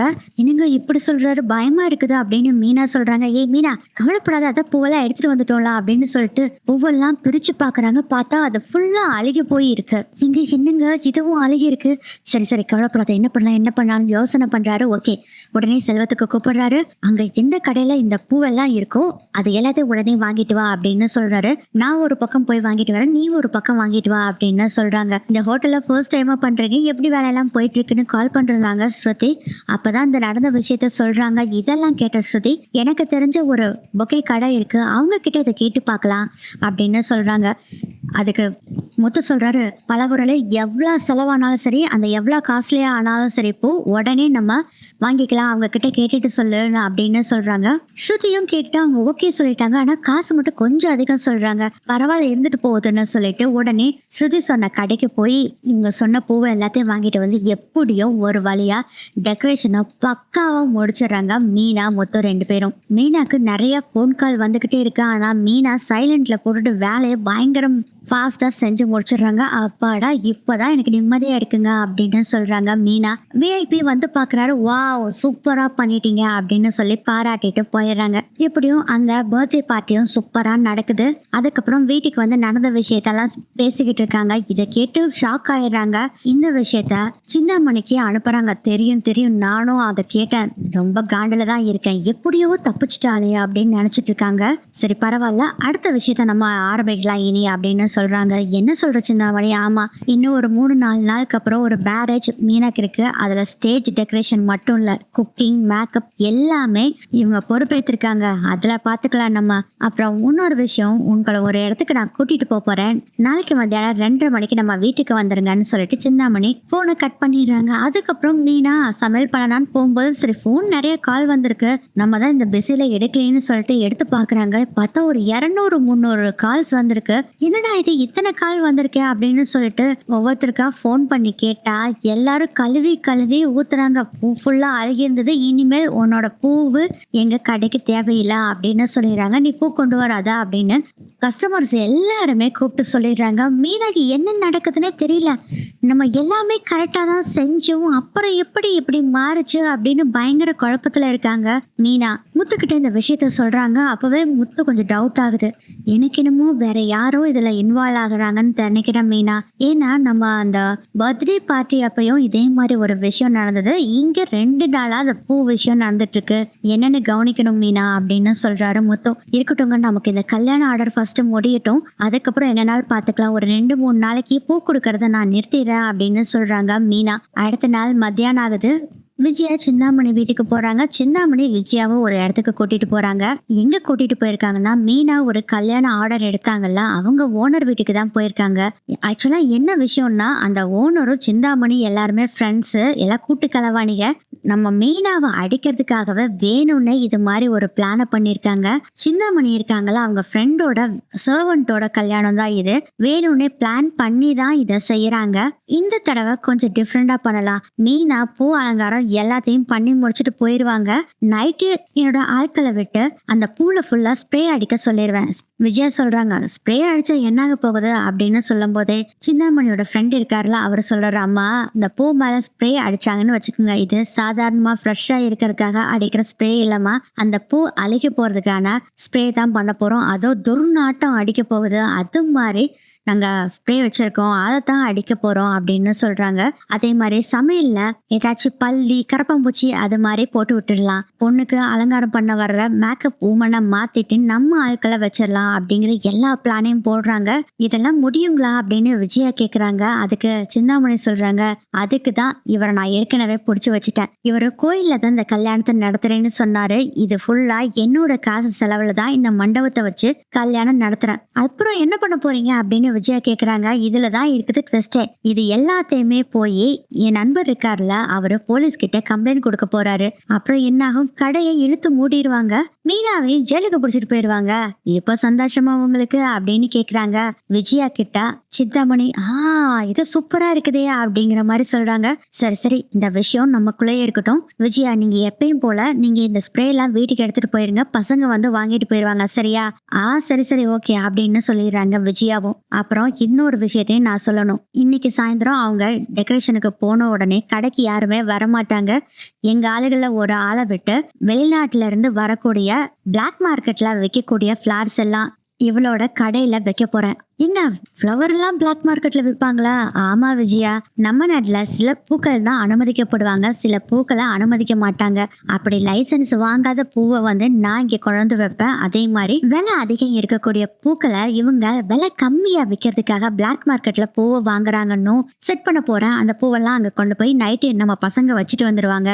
அதே மாதிரி பிளாக் மார்க்கெட்ல இவங்க வாங்கினதுக்கான இன்வாய்ஸ் எல்லாமே அங்க வச்சுட்டு வந்துருவேன் அப்படிங்கிற மாதிரி சிந்தாமணி சொல்றாங்க. எங்க இதெல்லாம் நடக்குமா அப்படிங்கிறாங்க. அதெல்லாம் நடக்கும் விஜயா. நாளைக்கு காலையில கல்யாண மண்டபத்துல பிரச்சனை ஆகுதுன்னு சொல்லிட்டு என்னோட நண்பன் ராமசாமி போலீஸ் கம்ப்ளைண்ட் கொடுக்க போறாரு. அதே சமயத்துல நீங்க என்ன பண்றீங்கன்னா, ஒரு 7 மணி வாக்குல கால் பண்ணுங்க. காலையிலங்க, நைட் இல்ல. கால் பண்ணி போலீஸ் கிட்ட சொல்லுங்க, இவங்க எல்லாம் பிளாக் மார்க்கெட்ல பூவெல்லாம் வாங்கி விற்கிறாங்க அப்படிங்கிற விஷயத்த போலீஸ்க்கு நீங்க இன்ஃபார்ம் பண்ணுங்க. ஐயோ, நான் ஃபோன் பண்ண என்னோட குரலை கண்டுபிடிச்சிட்டேன். விஜயா, நீங்க ஃபோன் பண்றது ஒரு திருட அங்க திருட்டு வேலை பண்ணிட்டு இருக்கான், அதை கண்டுபிடிங்கன்னு சொல்லி ஃபோன் பண்றீங்க. அதனால உங்களை யாருமே கண்டுக்க மாட்டாங்க விஜயா. அப்புறம் விஜயா, அந்த இறக்குமதி பண்ற பூ எல்லாமே தெரியுங்க. இது எல்லாத்தையும் என் வீட்டில் கொண்டு வந்து கொடுப்பீங்க. நான் வந்து அவங்க பசங்க வந்தோடனே நான் கொடுக்கணும், கரெக்டு தானே?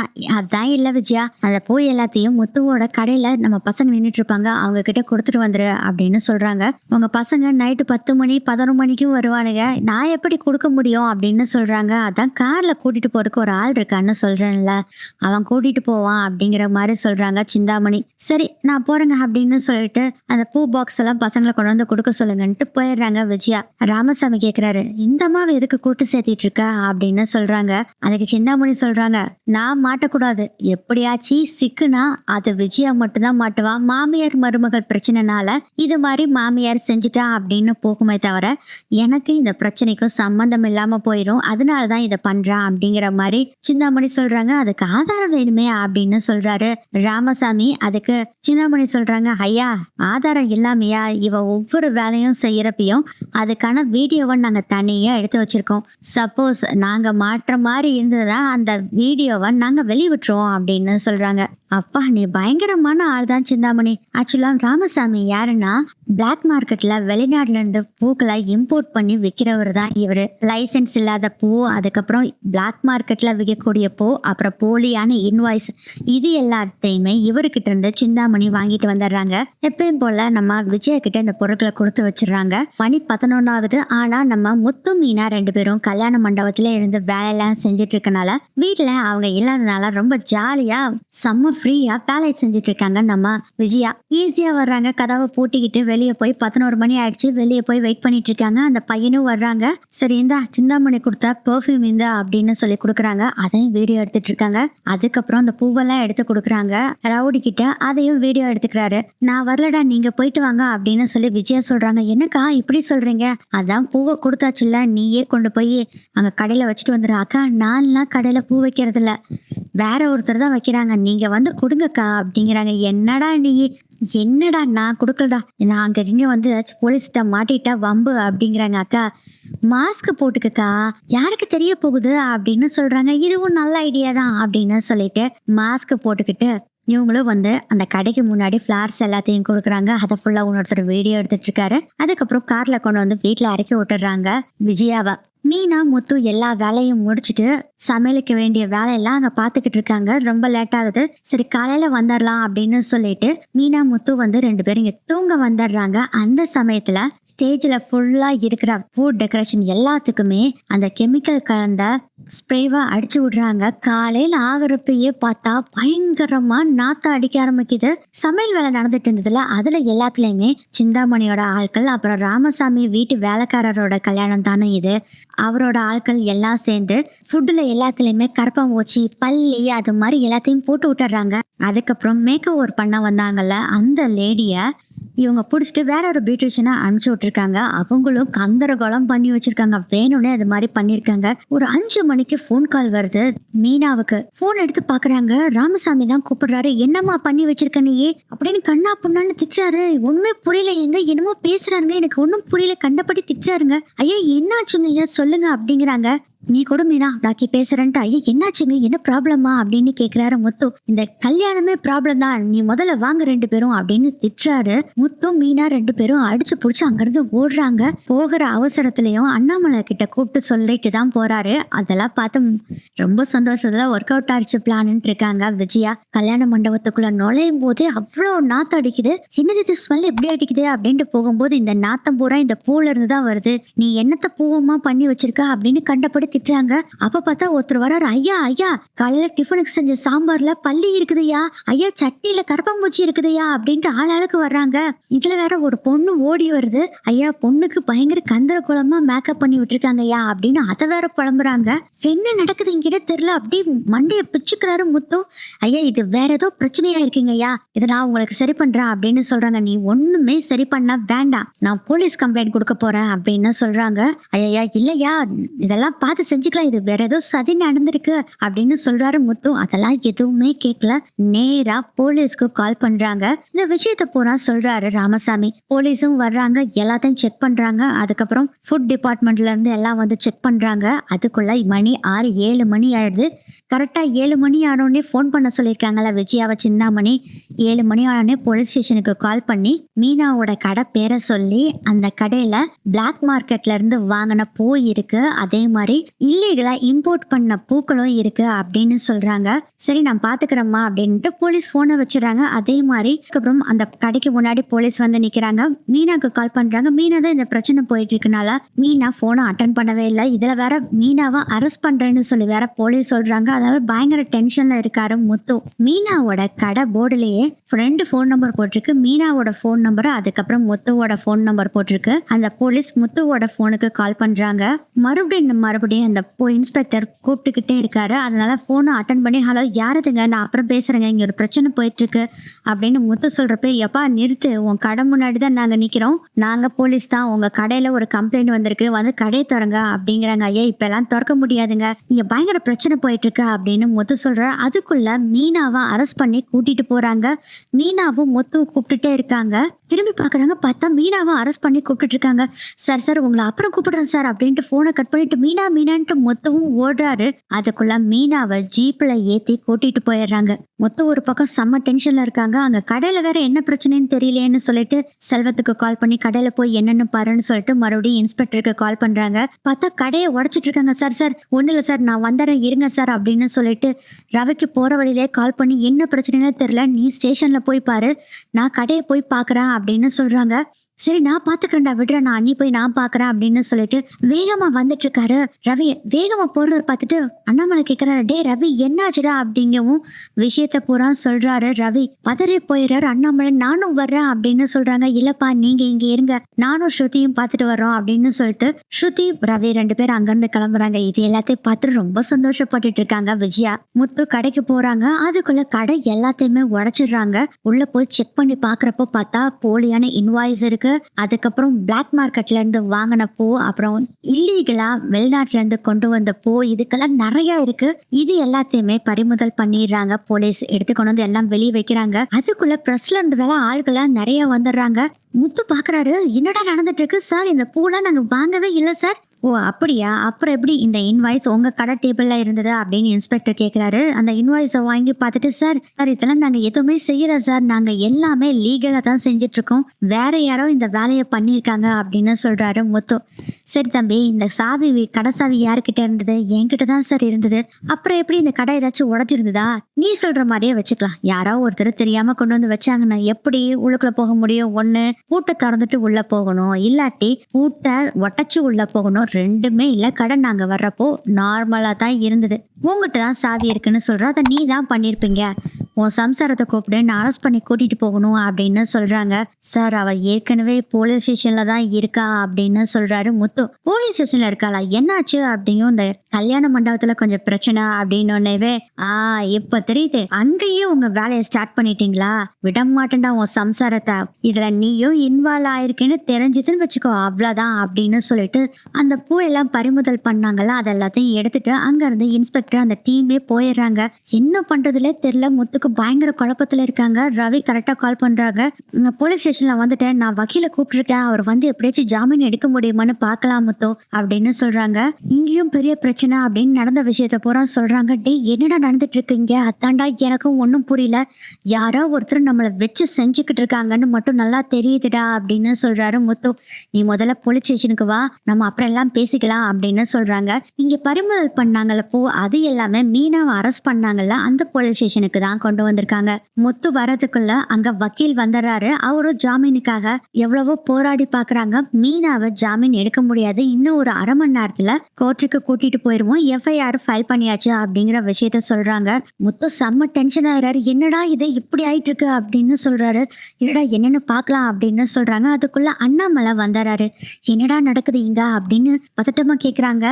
அப்பா மீனாவையும் பார்க்க கூட விட மாட்டேங்கிறாங்கப்பா, பெரிய பிரச்சனையாகும் போல இருக்கு அப்படின்னு முத்து சொல்றாங்க. அதுக்கு ஸ்ருதி சொல்றாங்க, ஃபுட்டுல பள்ளி விழுந்திருக்கு அங்கிள், அதுவும் இல்லாம ஏகப்பட்ட ப்ராப்ளம், கடையில வந்து இல்லீகலா ஃபிளார்ஸ் எல்லாம் இருந்திருக்குன்னு சொல்றாங்க. ஒண்ணுமே புரியல அங்கிள், நம்ம பெயில் எடுக்கிறது ரொம்ப சிரமம் போல இருக்கு. இப்ப கோர்ட்டுக்கு மீனாவை கூட்டிட்டு போறாங்க அப்படின்னு ஸ்ருதி சொல்றாங்க. இதுக்கு வேற வழியே இல்லையா அப்படின்னு கேட்டுட்டு இருக்காரு முத்து. அப்பதான் வக்கீல் வர்றாரு. வக்கீல் கிட்ட முத்து சொல்றாரு, சார் எப்படியாச்சு என் ஒய்ஃபை காப்பாத்தி கூட்டிட்டு வந்துருங்க சார் அப்படின்னு சொல்றாங்க.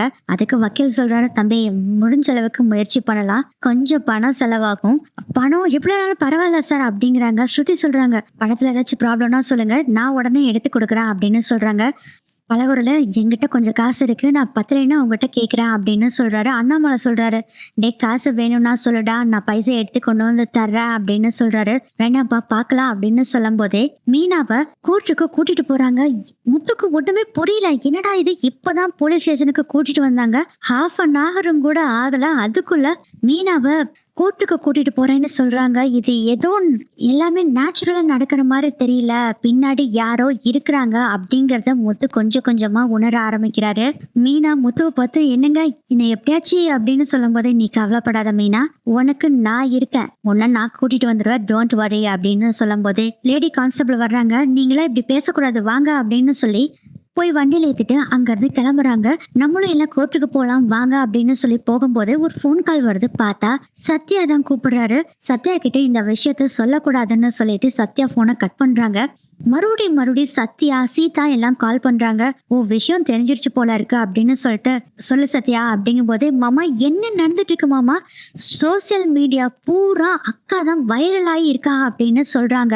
என்னாச்சுடா, என்ன சொல்ற நீயே? ஆமா மாமா அப்படின்னு சொல்லிட்டு நடந்த விஷயத்த பூரா சொல்றாங்க. ஆக்சுவலா அந்த கல்யாண மண்டபத்துல நடந்த பிரச்சனை, அதுக்கப்புறம் அவங்க கடையில நடந்த பிரச்சனை, அது எல்லாத்தையுமே ஒரு வீடியோவா கம்பைன் பண்ணி யாரோ ஒருத்தர் அப்லோட் பண்ணியிருக்காங்க. வேற யாருங்க, நம்ம சிந்தாமணி தான் இந்த வேலையெல்லாம் செஞ்சிருக்காங்க. அதனால மீனா மேல செம்ம கான்ல இருக்காங்க. இதுல வேற இந்த பூ கொடுக்க போனாங்கல்ல ஒவ்வொரு இடத்துலயும், அவங்க கிட்ட எல்லாம் வேற பேட்டி எடுத்து வேற நியூஸ்ல போட்டுட்டு இருக்காங்க. மீனா யார் யாருக்கு டோர் டெலிவரி ஃபிளார்ஸ் எல்லாம் பண்ணாங்களோ அவங்க எல்லாருமே எல்லாம் பேட்டி கொடுத்துருக்காங்க. கொஞ்ச நாளாவே மீனாவோட செயல் எதுவுமே சரியில்லை, அவங்க பூ கொண்டு வந்ததுல அழுகி போச்சுன்னு சொல்லி ஒண்ணுக்கு ரெண்டா எல்லாருமே ஏத்தி பேசிக்கிட்டு இருக்காங்க. இந்த விஷயத்த பூரா சொல்லி முடிக்கிறாரு. சொல்லிட்டு, மாமா அந்த லிங்கை உங்களுக்கு அனுப்பிச்சிருக்கேன், நீங்க உடனே பாருங்க அப்படின்னு சொல்றாங்க. முத்து, ரவி, ஸ்ருதி எல்லாருமே பாக்குறாங்க. ஸ்ருதி மட்டும் நம்பவே இல்ல இதுல ஏதோ ஒரு விஷயம் தப்பா இருக்குதா அப்படின்னு ஸ்ருதி சொல்றாங்க. அப்ப முத்து சொல்றாரு பலகுரல, இதுல பின்னாடி யாரோ ஒருத்தர் பெரிய ஆள் இருக்காங்க, நம்மள முடிச்சு கட்டணுங்கிறதுக்காகவே இதெல்லாம் செஞ்சிட்டு இருக்காங்க, அதனால அதை நம்ம கண்டுபிடிச்சே ஆகணும் பலகுரல் அப்படின்னு முத்து சொல்றாரு. அதுக்கு ரவி சொல்றாரு, இதெல்லாம் நம்ம முதல்ல அப்புறம் பார்க்கலாம், முதல்ல கோர்ட்டுக்கு போய் அண்ணியோட நிலைமை என்னன்னு பார்க்கலாம் அப்படின்னு சொல்றாங்க. ஸ்ருதி சொல்றாங்க, சோசியல் மீடியால இது மாதிரி கண்டென்ட் எல்லாம் வர்றப்போ பெரிய பிரச்சனை, நம்ம பெயில் எடுக்கிறதே முடியுமான்னு தெரியலையே அப்படின்னு சொல்றாங்க. எப்படியும் பெயில் கிடைச்சிரும் அப்படின்னு சொல்லிட்டு முத்து சொல்றாரு. அதுக்கப்புறம் கோர்ட்டுக்கு எல்லாரும் போயிடுறாங்க. பட் நீங்க எல்லாரும் இங்க உட்காந்துருங்க, நான் ஒரு 5 நிமிஷத்துல போயிட்டு வந்துடுறேன் அப்படின்னு சொல்றாரு முத்து. டேய், மீனாவோட கேஸ் இன்னும் 15 நிமிஷத்துல ஹியரிங் வரப்போகுதுடா, நீ எங்க போற? அப்பா இன்னும் ஜட்ஜே வரல, 10 நிமிஷத்துல வந்துருவோம்ப்பா அப்படின்னு சொல்லிட்டு அங்க இருந்து வேகமா போறாரு முத்து. போயிட்டு அப்புறம் கொஞ்ச நேரத்திலேயே வந்துறாரு முத்து. எங்கடா போன அப்படின்னு ரவி கேக்குறாரு. ஒண்ணு இல்லடா, சும்மா பக்கத்துல தான் போயிட்டு வந்தேன் அப்படின்னு சொல்றாரு முத்து. நல்ல வேலைக்கிட்ட உன்னோட நேரத்துக்கு ஜட்ஜி வரல, வந்திருந்தா அவ்வளவுதான், இந்நேரம் நமக்கு தீர்ப்பு சொல்லியிருப்பாங்க அப்படின்னு ரவி சொல்றாரு. அதான் வந்துட்டு விடுடா அப்படின்னு சொல்லிட்டு இருக்காங்க. ஒவ்வொரு கேஸா போயிட்டு இருக்கு. அடுத்தது மீனாவோட கேஸ் வருது. இந்த விஷயத்த பூரா சொல்றாங்க. வக்கீல் சொல்றாங்க, மீனாக்கு ஆஜரான வக்கீலும் இல்ல இதெல்லாம் இவங்க தப்பு பண்ணல அப்படிங்கிற மாதிரி அவரு ஒரு பக்கம் வாதாடிட்டு இருக்காரு. அப்போ ஜட்ஜி சொல்றாரு, உங்க எல்லாத்தோட வாதத்தையும் நான் கேட்டுட்டேன், மீனா இந்த தப்பு பண்றாங்களா பண்ணலையான்னு சொல்லி எனக்கே டவுட்டா தான் இருக்கு. இப்போ அவங்களுக்கு ஜாமீன் கொடுக்குறேன், ஆனா வெளியூருக்கு எங்கேயும் போக கூடாது. மீனா உங்களுக்கு ஒரு வாரம் டைம் கொடுக்குறேன், அந்த ஒரு வாரத்துக்குள்ள நீங்க இந்த தப்ப செய்யலன்னு நிரூபிக்க முடியுமோ உங்களால அப்படின்னு கேக்குறாங்க மீனா கிட்ட. ஐயா கண்டிப்பா சொல்றேன், இந்த தப்ப நான் பண்ணல, கண்டிப்பா நான் நிரூபிப்பேன் அப்படின்னு சொல்றாங்க மீனா. உடனே பெயில் கொடுத்துறாங்க. என்னன்னா நடக்குதுங்க, ஒண்ணுமே புரியலையே அப்படிங்கிற மாதிரி எல்லாரும் பாத்துட்டு இருக்காங்க. இந்த விஷயத்த எல்லாத்தையுமே சிந்தாமணியோட ஆட்கள் லைவா போன்ல வீடியோ கால் மூலமா பார்க்க வச்சிட்டு இருக்காங்க சிந்தாமணிய. சிந்தாமணிக்கு ஒரே குழப்பம், என்னடா நடக்குதுங்க, எப்படி பெயில் கொடுக்குறாங்க அப்படின்னு நினைச்சிட்டு இருக்காங்க. அப்புறம் கோர்ட்ல ஜட்ஜி இன்னொரு விஷயத்த சொல்றாரு, சாம்பார்ல பள்ளி விழுந்திருக்குங்கிறாங்க, சட்னில கரப்பம்பூச்சி இருக்குதுங்கிறாங்க. இது எல்லாத்தையும் நீங்க பண்ணல அப்படிங்கறதையும், நீங்க சுத்தமா தான் சமையல் பண்ணுனீங்க அப்படிங்கறதையும் நிரூபிக்கணும், அதையும் பண்ணுவீங்களா அப்படின்னு கேக்குறாங்க. பண்ணிடுவோம் யுவர் ஆனர் அப்படின்னு சொல்லி முத்து எழுந்திருக்கிறாரு. கண்டிப்பா நிரூபிச்சு காமிச்சிருவோம், நாங்க இந்த தப்பு பண்ணல அப்படின்னு சொல்றாங்க. நீ உட்காரு, நீ சொல்லுமா அப்படின்னு கேக்குறாங்க. மீனாவை பார்த்து, யுவர் ஆனர் நாங்க கண்டிப்பா இதை நிரூபிச்சிருவோம், நாங்க இந்த தப்பு பண்ணலைன்னு அப்படின்னு சொல்றாங்க மீனா. மறுபடியும் பெயில் கொடுத்துட்றாங்க. அப்புறம் மீனாவை கூட்டிட்டு வர்றாங்க வீட்டுக்கு. கார்ல வந்துட்டு இருக்கும் போதே ஸ்ருதி சொல்றாங்க, எனக்கு கொஞ்சம் கூட சான்ஸே இல்லை, எப்படியும் மீனாவை ஜெயில போட்டுருவாங்கன்னு நினைச்சேன், பெயில் கொடுத்தது ஆச்சரியம் அப்படின்னு சொல்லும் போதே அதுக்கு நாங்க தான் வேலை பார்த்தோம் அப்படிங்கிற மாதிரி முத்து சொல்றாரு. என்ன முத்து சொல்ற அப்படின்னு ரவி கேக்குறாரு.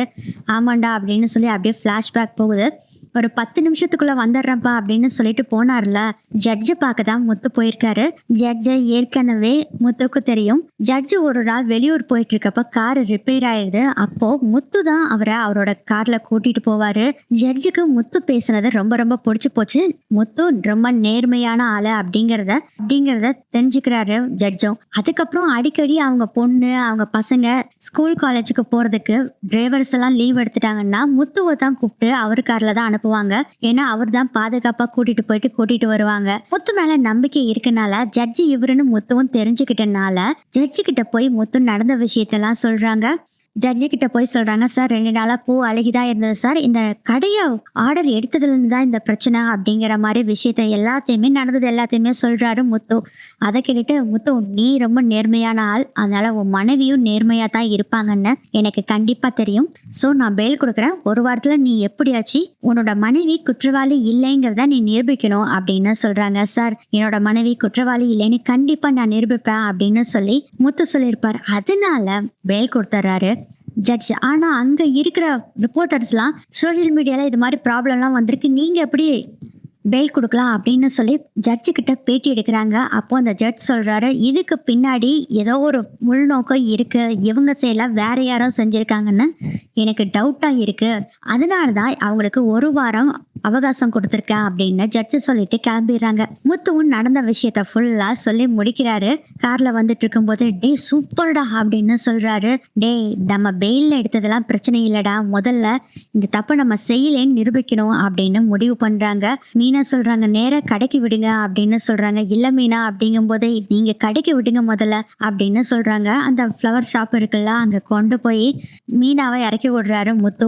அந்த கடையிலேயே அப்படியே உட்காந்து அழுதுட்டு இருக்காங்க. முதல்ல நடந்ததெல்லாம் நினைச்சு பாக்குறாங்க. அதுக்கப்புறம் கண்ணை துடைக்கிறாங்க. இதை யாரு செஞ்சாங்களோ அவங்கள நான் சும்மா விட மாட்டேன் அப்படின்னு சொல்லிட்டு மீனா வர்றாங்க. அப்பதான் ஸ்ருதி சொல்றாங்க, இதை நம்ம கண்டுபிடிக்கிறது கொஞ்சம் ரொம்ப கஷ்டமான வேலை தான். நம்ம ஒரு டிடெக்டிவா அப்பாயின்மெண்ட் பண்ணிக்கலாம், அவங்க நம்மளை விட ஈஸியா கண்டுபிடிப்பாங்க அப்படின்னு சொல்றாங்க. ஸ்ருதி யோசனை பண்றாரு. முத்துவும் ஓகே அதுதான் கரெக்ட் அப்படின்னு சொல்லிட்டு, உனக்கு டிடெக்டிவ் யாராச்சும் தெரிஞ்சா சொல்லு பழகுறல அப்படின்னு முத்து சொல்றாரு.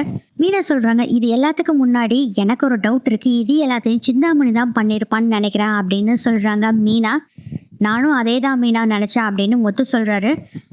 ஸ்ருதி சொல்றாங்க, நம்ம மட்டும் கண்டுபிடிச்சா ஆகாது, இது கோர்ட்ல போய் நம்ம நிரூபிக்க வேணும், ஏதாச்சும் ஒரு ஆதாரம் இருந்தா மட்டும்தான் கோர்ட் ஏத்துக்குவாங்க, அதனால டிடெக்டிவே நம்ம கூப்பிட்டுக்கலாம் அப்படின்னு சொல்றாங்க. பலகுரல் சொல்றது கரெக்ட் தான் மீனா, நம்ம டிடெக்டிவே கூப்பிட்டுக்கலாம் அப்படின்னு சொல்றாரு முத்து. சரிங்க கூப்பிட்டுக்கலாம் அப்படின்னு சொல்றாங்க. நீ கால் பண்ணு பலகுரல அப்படின்னு சொல்றாங்க. ஸ்ருதி சொல்றாங்க, எனக்கு தெரிஞ்ச ஒருத்தர் இருக்காரு, என் ஃப்ரெண்டோட ஹஸ்பண்ட் வந்து அஃபேர் ஒன்று வச்சுட்டு இருந்தாரு, அதை கண்டுபிடிக்கிறதுக்காக ஒரு டிடெக்டிவை நாங்க கூப்பிட்டோம், அவர் பக்காவா பண்ணி கொடுப்பாரு, சீக்கிரமும் கண்டுபிடிச்சிருவாரு, அவரை நம்ம கூப்பிட்டுக்கலாம்னு சொல்றாங்க. சரி கூப்பிடு அப்படின்னு சொன்ன உடனே அவர் பேரு முகுந்தன். ஸ்ருதி டிடெக்டிவ்க்கு கால் பண்ணி இந்த விஷயத்த சொல்றாங்க. ஆமாமா, சோசியல் மீடியால கிளின்னு கிழிச்சிட்டு இருக்காங்க, அந்த பொண்ணுதானே? ஆமா சார், ஆனா அவங்க அந்த தப்பு பண்ணல சார் அப்படின்னு சொல்றாங்க. எனக்கும் அந்த பொண்ணை பாக்குறப்போ தப்பு செய்யற மாதிரி தோணலம்மா, எனக்கு நம்பிக்கை இருக்கு. இப்போ நீங்க எங்கம்மா இருக்கீங்க? நாங்க அந்த ஷாப்ல தான் சார் இருக்கோம். சரி இருங்க நான் வந்துடுறேன் அப்படின்னு சொல்லிட்டு டிடெக்டிவ் முகுந்தனும் வந்துடுறாங்க. டிடெக்டிவ் முகுந்தன் கிட்ட நடந்த விஷயத்த ஃபுல்லா முத்துவும் சொல்றாரு. டிடெக்டிவ் சொல்றாரு, உங்ககிட்ட கேமரா இருக்கா அப்படின்னு கேக்குறாங்க. சார் இருக்கு சார் கேமரா அப்படிங்கும் போது மீனா கேக்குறாங்க, ஏங்க எப்படிங்க கேமரா, நம்ம அதெல்லாம் வைக்கலையே. மீனா, நீ 2 நாளா பூவெல்லாம் அழுகி போச்சுன்னு சொல்லிட்டு இருந்த பாரு, அடுத்தது நம்ம கடல்ல இருந்து எடுத்துட்டு போனப்போ அந்த ஹோட்டல்ல அழுகி இருந்தது. என்னோட ஃப்ரெண்ட் அந்த போட்டோகிராஃபர் பிரகாஷ் இருக்கான்ல, அவங்கிட்ட கால் பண்ணி சிசிடிவி கேமரா வைக்க சொன்ன அப்படின்னு சொல்றாரு முத்து. செம்ம காரியம் பண்ணீங்க முத்து அப்படின்னு டிடெக்டிவ் முகுந்தன் சொல்றாரு. சரி அந்த கேமராவை பார்க்கலாமா அப்படிங்கிறாரு. சார் கேமரா கம்ப்யூட்டர் எல்லாமே உள்ளதான் சார் இருக்கு, எப்படி சார் போறது? தம்பி உள்ள போறதுக்கு 1000 வழி இருக்குப்பா. உங்களை அரெஸ்ட் பண்ணது இன்ஸ்பெக்டர் காமராஜன் தானே? ஆமா சார் அப்படின்னு சொல்றாங்க. மீனா, ஓகே நான் அவரை கிட்ட பேசிக்கிறேன் அப்படின்னு சொல்லிட்டு அவர்கிட்ட பேசிட்டு போனை கட் பண்ணிட்டு வர்றாரு. தம்பி கொஞ்ச நேரத்துல இப்போ ஒரு கான்ஸ்டபிள் வருவாரு, சாவி கொடுப்பாரு, நம்ம உள்ள போலாம் அப்படிங்கிறாங்க. சார் சீல் வச்சிருக்காங்க சார், பேக் சைடு போய்க்கலாம் தம்பி, ஒன்னும் பிரச்சனை இல்லை. இந்த இன்ஸ்பெக்டர் ரொம்ப நேர்மையான ஆளு, நீங்க பண்ணிருக்க மாட்டீங்கன்னு விஷயத்த நான் சொன்னேன், அவரும் அதைத்தான் நினைச்சாராமா, அதனால இப்போ கான்ஸ்டபிள் கிட்ட பின் கதவோட சாவியை கொடுப்பாரு, நம்ம அதன் மூலியமா போய் கண்டுபிடிச்சுக்கலாம் அப்படின்னு சொல்லிட்டு, இங்க ஏதாச்சும் ஆதாரம் கிடைக்குமான்னு சொல்லி டிடெக்டிவ் ஒவ்வொரு பக்கமா தேடிட்டு இருக்காரு. அப்பதாங்க ஒரு ஆதாரம் கிடைக்குது. அங்க ஒரு கம்மல் கீழே கிடக்குது. அந்த கம்மல் எடுத்து ஒரு கவர்ல போட்டு வச்சுக்கிறாரு. அதுக்கப்புறம் கான்ஸ்டபிள் வர்றாரு. கான்ஸ்டபிள் சாவிய முகுந்தன் கிட்ட கொடுக்குறாங்க. அதுக்கப்புறம் பேக் சைட் டோரை ஓபன் பண்ணி இவங்க எல்லாரும் போய் ஒவ்வொரு பக்கம் செக் பண்றாங்க. முதல்ல சிசிடிவி கேமராவை செக் பண்ணிக்கலாம் அப்படின்னு சொல்லிட்டு சிசிடிவி கேமராவை ஓபன் பண்ணி பாக்குறாங்க. பார்த்தா பயங்கரமான ஷாக்கு. அங்க 2-3 ரவுடி பசங்க நின்னுகிட்டு இருக்காங்க. அப்போ ஒரு கார் வந்து நிக்குது. அந்த கார்ல இருந்து ஒரு லேடி இறங்குறாங்க. வேற யாரே நம்ம விஜயா தான் இறங்கி வர்றாங்க. அந்த கார்ல இருந்த பாக்ஸ் எல்லாம் கொண்டு வந்து அந்த ரவுடி பசங்க கிட்ட கொடுக்குறாங்க. அது எல்லாமே பதிஞ்சிருக்கு. ஆனா அவங்க ஏதோ பேசுறாங்க. இதை ஆடியோ ரெக்கார்ட் பண்றதுல வெறும் வீடியோ மட்டும் ரெக்கார்ட் பண்ற சிசிடிவி கேமரா. சோ ஆடியோ எதுவுமே பதில. அம்மாவை இந்த வேலையை பண்ணிருக்காங்க அப்படின்னு செம்ம டென்ஷன் ஆகுது. ரவி அதை விட தலையில கை வச்சு உட்காந்துறாரு. ஸ்ருதி என்னடா இது நடக்குது, ஆன்டி இப்படி பண்றாங்க அப்படின்னு சொல்லி செம்ம டென்ஷனா இருக்காங்க. மீனா பாவம் அழக ஆரம்பிச்சுறாங்க. நான் என்ன துரோகம் பண்ணேன், ஏன் என் மேல மட்டும் இவ்வளவு வன்மத்தை கக்கிக்கிட்டே இருக்காங்க அத்தை அப்படின்னு சொல்றாங்க. அதை கேட்டோடனே இந்த லேடி உங்களுக்கு தெரிஞ்சவங்களா அப்படின்னு கேக்குறாரு முகுந்தன். ஆமா சார், இது என் அம்மா தான் அப்படின்னு ரவி சொல்றாரு. என்னங்க சொல்றீங்க? முத்து சொல்றாரு, உண்மைதான் சார், இது என் அம்மா தான், ஏன் இப்படி பண்ணுனாங்கன்னு தெரியவே இல்லை சார் அப்படின்னு சொல்றாங்க.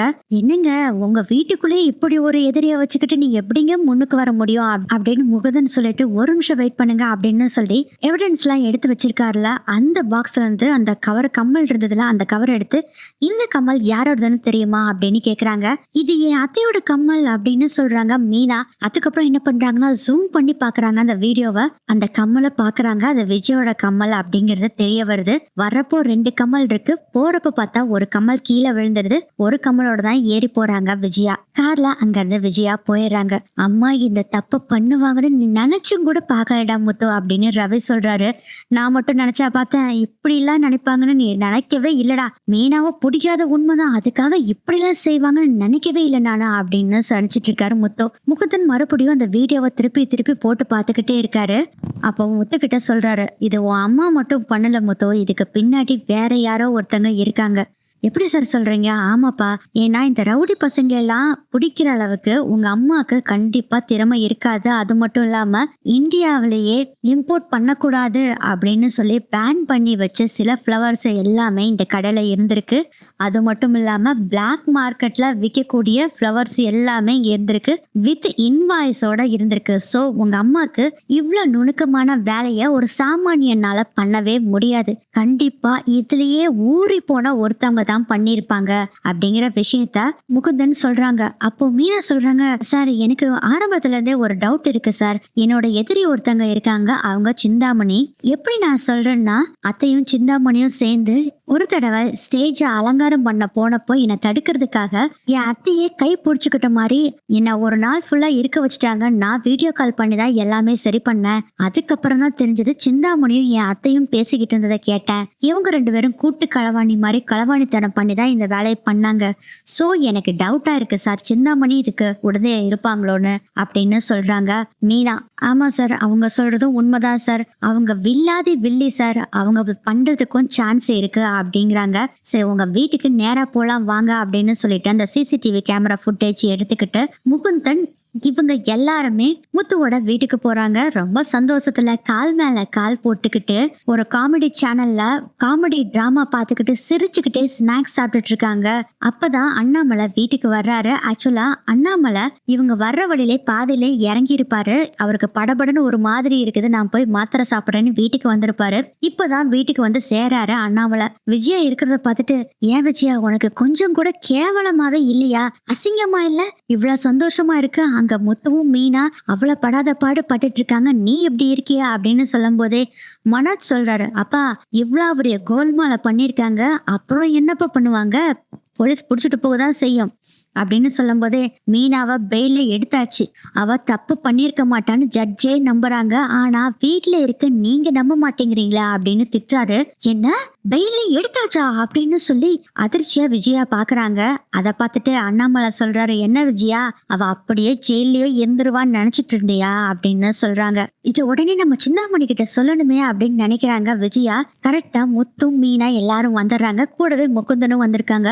மீனா உள்ள வரும்போதே, நில்லுடி, வீட்டுக்குள்ள வரக்கூடாது, அதுவும் ஜெயிலுக்கு போயிட்டு வந்தவ என் வீட்டுக்குள்ள வரக்கூடாது, அப்படி போயிரு அப்படின்னு சொல்றாங்க விஜயா. அதுக்கு முத்து சொல்றாரு, அவ ஒன்னும் தப்பு செய்யல, ஜட்ஜே அவளை நம்புறேன்னு சொல்லி 1 வாரம் டைம் கொடுத்திருக்காரு அப்படின்னு சொல்றாரு. அப்போ அண்ணாமலை சொல்றாரு, அவ கிடக்குறா, வீட்டுக்குள்ள வாங்க அப்படின்னு சொல்றாங்க. இது ஏன் வீடுங்க அப்படின்னு விஜயா சொல்றாங்க. இந்த வீடு என் பேர்லயே தான் இருக்கு விஜயா, நம்ம 2 பேத்துக்குமே சரி பாதி பங்கு இருக்கு. சோ என் மருமக வீட்டுக்குள்ள வருவா, வாமா அப்படின்னு சொல்றாங்க. அழுதுகிட்டே மீனாவும் வர்றாங்க. அண்ணாமலை கேக்குறாரு, ஏதாச்சும் துப்பு கிடைச்சதாடா அப்படின்னு கேக்குறாங்க. அப்பா துப்பெல்லாம் கிடைக்கலப்பா, குற்றவாளியவே கண்டுபிடிச்சிட்டோம்ல அப்படின்னு சொல்றாங்க. என்னடா முத்து சொல்ற? ஆமாப்பா அப்படிங்கும் போதே திருன்னு முழிச்சிட்டு இருக்காங்க. ஐயோ சிந்தாமணி மாட்டினானா நம்மளும் மாட்டிடுவோமே அப்படின்னு நினைச்சிட்டு இருக்காங்க விஜயா. டே முத்து, கண்டுபிடிச்சனே ரொம்ப சந்தோஷம்டா, ஆனா ஆதாரத்தோட ஜட்ஜ் நிரூபிக்கணும்னு சொல்லியிருக்காருல அப்படிங்கும் போதே, சார் நான் தான் டிடெக்டிவ் முகுந்தன், ஆதாரத்தையும் வச்சிருக்கோம் சார் அப்படின்னு சொல்லிட்டு அவர் கவர்ல வச்சிருந்த அந்த கம்மலை எடுத்து காமிக்கிறாரு. இதுதான் ஆதாரம் அப்படின்னு சொல்றாங்க. கம்மலா, என்ன இது அப்படிங்கும் போதே, அப்பா இதுக்கு முன்னாடி ஒரு குறும்படம் போட்டு காமிக்க போறேன், எல்லாரும் வந்து உட்காருங்க அப்படின்னு சொல்லிட்டு சிசிடிவி ஃபுட்டேஜ டிவியில போட்டு காமிக்கிறாங்க. அப்பதாங்க தெரிய வருது, இது எல்லாத்தையுமே செஞ்சது விஜயா தான் அப்படிங்கிறது. அத பார்த்தோன்னே பயங்கரமா கொந்தளிச்சு போயிடுறாரு அண்ணாமலை. வேகமா வந்து விஜயாவை அடிக்க ஓங்குறாரு கைய. ஒரு நல்ல புருஷன் பொண்டாட்டிய அடிக்க கூடாது, அந்த ஒரே காரணத்துக்காக தான் உன்னை விடுறேன், நீ எல்லாம் ஒரு மனுஷியா அப்படின்னு காரி துப்பிட்டு போறாரு அண்ணாமலை. அப்பதான் முகுந்தன் சொல்றாங்க, அம்மா இத நீங்க தான் பண்ணுனீங்கன்னு என்கிட்ட ஃபுல் எவிடன்ஸ் இருக்கு, போலீஸ் கிட்ட சொன்னேன்னு வச்சுக்கோங்களேன், உங்களை தான் பிடிப்பாங்க, நீங்க உண்மைய சொல்லிட்டீங்கன்னா நீங்க இதுல இருந்து தப்பிக்கலாம், நீங்க குறைஞ்சபட்ச தண்டனையோட தப்பிச்சிடலான்னு முகுந்தன் சொல்றாரு. வேற வழி இல்ல, உண்மையை சொல்லிடலாம், இல்லாட்டி நம்ம மாட்டிக்குவோம் அப்படின்னு முடிவு பண்றாங்க விஜயா. நடந்த விஷயத்த பூரா சொல்றாங்க. சிந்தாமணி சொன்னது, அவங்க என்னென்ன பண்ண சொன்னாங்க, அது எல்லாத்தையுமே சொல்றாங்க. இதை கேட்டோடனேவே முகுந்தன் சொல்றாங்க, முத்து இது பக்கா பிளான் பண்ணி செஞ்சிருக்காங்க முத்து. சப்போஸ் அவங்க மாற்ற மாதிரி இருந்ததுன்னா உங்க அம்மாவை மாட்டி விடணுங்கிறதுக்காக தான் இது எல்லாத்தையுமே பண்ணிருக்காங்க அப்படிங்கிற விஷயத்த சொல்றாங்க. அண்ணாமலை சொல்றாரு, மருமகள்ங்கிறது மக மாதிரி ஐயா, அப்படிப்பட்ட மருமகளை கொண்டு போய் ஜெயில உட்கார வச்ச இவ ஜெயில இருக்கலாம், தப்பே இல்லை, நீங்க கூட்டிட்டு போங்க, போலீஸ் கிட்ட சொல்லிருங்க அப்படின்னு சொல்றாங்க.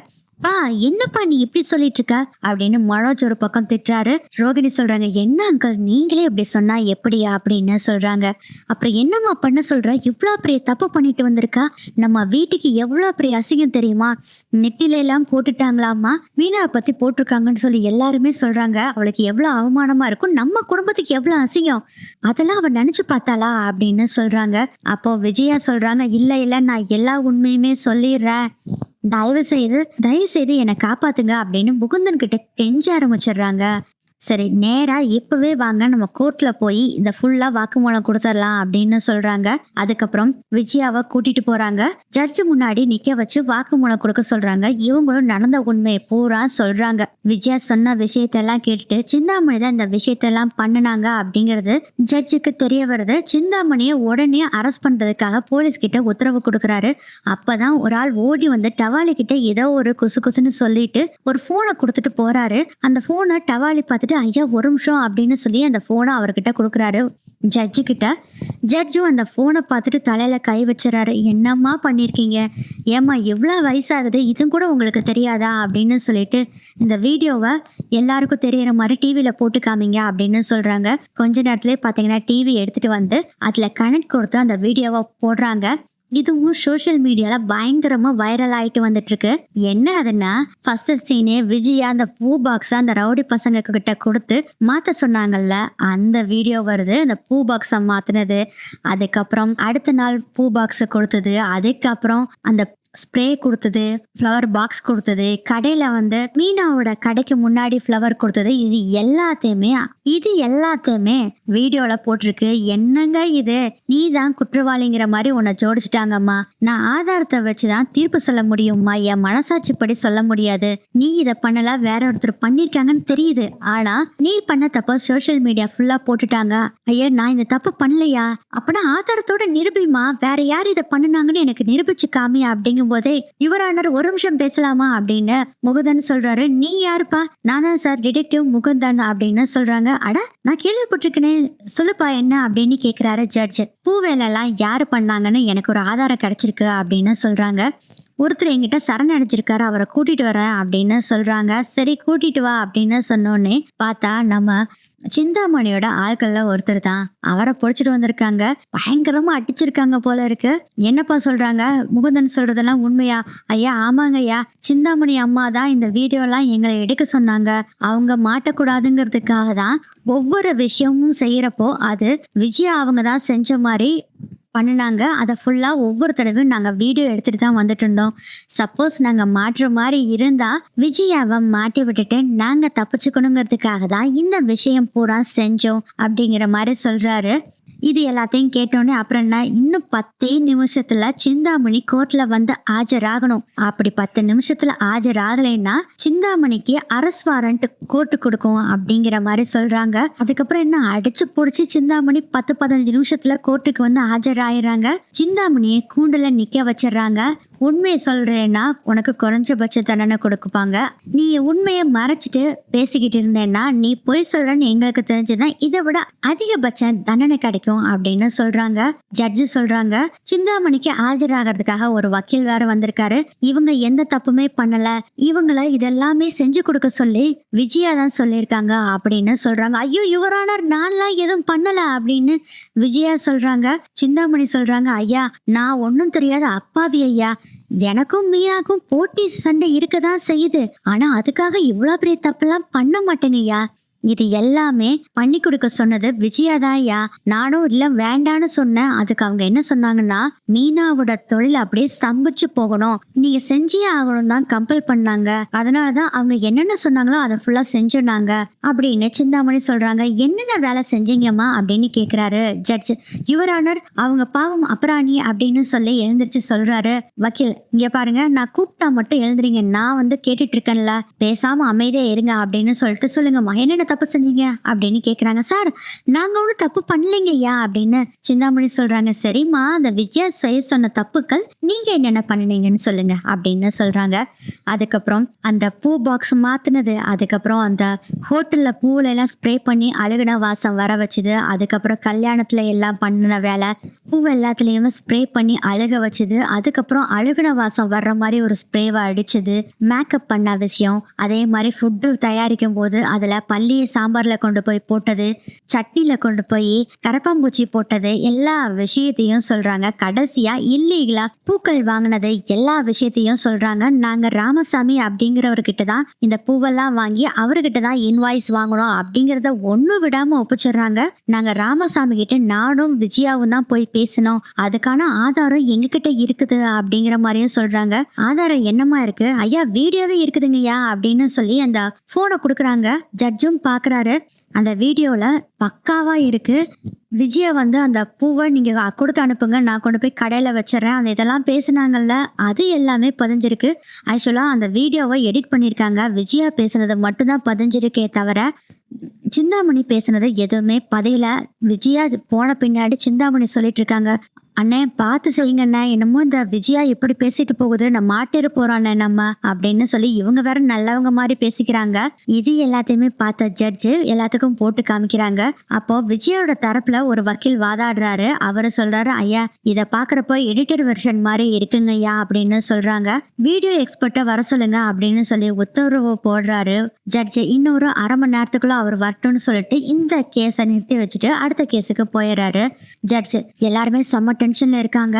சிந்தாமணி தான் செம்ம கடுப்புல இருக்காங்க. என்னடா இத்தனை பண்ணணும், அதுக்குள்ள இப்படி ஆயிடுச்சு அப்படின்னு சொல்லி யோசனை பண்ணிட்டு இருக்காங்க. விஜயா சிந்தாமணி பார்த்து, நீ இவ்வளவு மோசம் பண்ணுவேன்னு நினைச்சு கூட பாக்கலடி, நீ இப்படி ஒரு துரோகியா, நம்பிக்கை துரோகி அப்படின்னு சொல்றாங்க.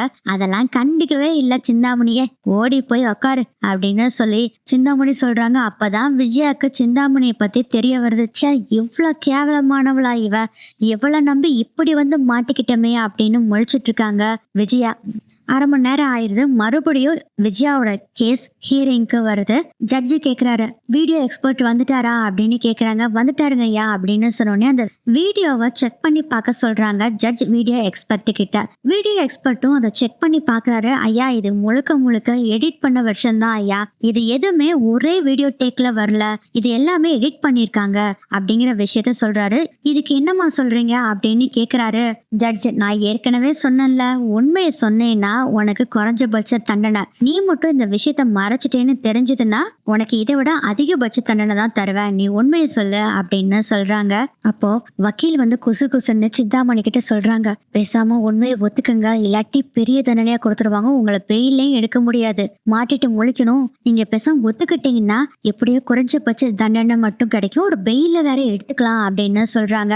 அதை கேட்டுட்டு சரின்னு சொல்லிட்டு, ஐயா நான் உண்மையை ஒத்துக்கிறேங்க ஐயா, நான் தாங்க இதை பண்ணினேன், மீனா மேல இருந்த பகைனாலதான் இத பண்ணினேன் அப்படின்னு சொல்றாங்க சிந்தாமணி. இவங்க மாமியாருக்கும் மீனாக்கும் ஆகாது அப்படிங்கறத தெரிஞ்சுக்கிட்டு அதை நான் யூஸ் பண்ணி அவங்க மாமியார் மூலமா மீனாவோட சாம்ராஜ்யத்தவே அழிக்கணும்னு நான் முடிவு பண்ணி தான் இதை செஞ்சேங்க ஐயா, தெரியாம பண்ணிட்டேன், என்ன மன்னிச்சிருங்க அப்படின்னு கையெடுத்து கும்பிடுறாங்க. அதுக்கப்புறம் ஜட்ஜ் சொல்றாரு, உண்மைய ஒத்துக்கிட்டனால இவங்களுக்கு 6 மாச தண்டனையும் 10 லட்சம் ரூபாய் அபராதமும் கட்டணும் அப்படின்னு சொல்லிடுறாங்க. ஆனா பெயில இவங்கள 6 மாசத்துக்கும் விட முடியாது அப்படிங்கிற விஷயத்தையும் தீர்ப்பு கொடுத்தாரு ஜட்ஜ். அதுக்கப்புறம் தப்புக்கு உடந்தையா இருந்த விஜயாவுக்கும் 3 மாத கடுங்காவல் தண்டனை கொடுக்கப்படும், அபராதமாக 2 லட்சம் ரூபாய் பணம் கொடுக்கணும் அப்படிங்கிற மாதிரி சொல்லிடுறாரு ஜட்ஜ். ஐயா நான் தெரியாம பண்ணிட்டேங்கய்யா, இதுக்காக இவ்வளவு தண்டனையா அப்படின்னு கேக்குறாங்க விஜயா. அம்மா அவங்க சொன்னாலும் உங்க மருமகளை பழி வாங்கணுங்கிறதுக்காக தானே இதையெல்லாம் நீங்களும் செஞ்சிருக்கீங்க, அதனால உங்களுக்கும் இந்த தண்டனை கொடுக்கத்தான் படும் அப்படின்னு சொல்லிடுறாங்க. வேற வழி இல்ல, வடப்போச்சு அப்படின்னு சொல்லிட்டு சோகமா சிந்தாமணி போறாங்க, மீனா வர்றாங்க. பாத்தையில சிந்தாமணி எப்பயுமே உண்மைதான் வெல்லும், பொய் என்னைக்குமே வெல்லாது, அதை இப்போ உனக்கு புரிஞ்சிருக்குமே அப்படின்னு சொல்றாங்க. அதுக்கு சிந்தாமணி சொல்றாங்க, 6 மாசம் தானே எனக்கு தண்டனை, அதுக்கப்புறம் வந்தனா உனக்கு இருக்குடி அப்படின்னு சொல்லிட்டு அங்க இருந்து கிளம்புறாங்க. ஜெயிலுக்கு கூட்டிட்டு போயிடுறாங்க சிந்தாமணிய.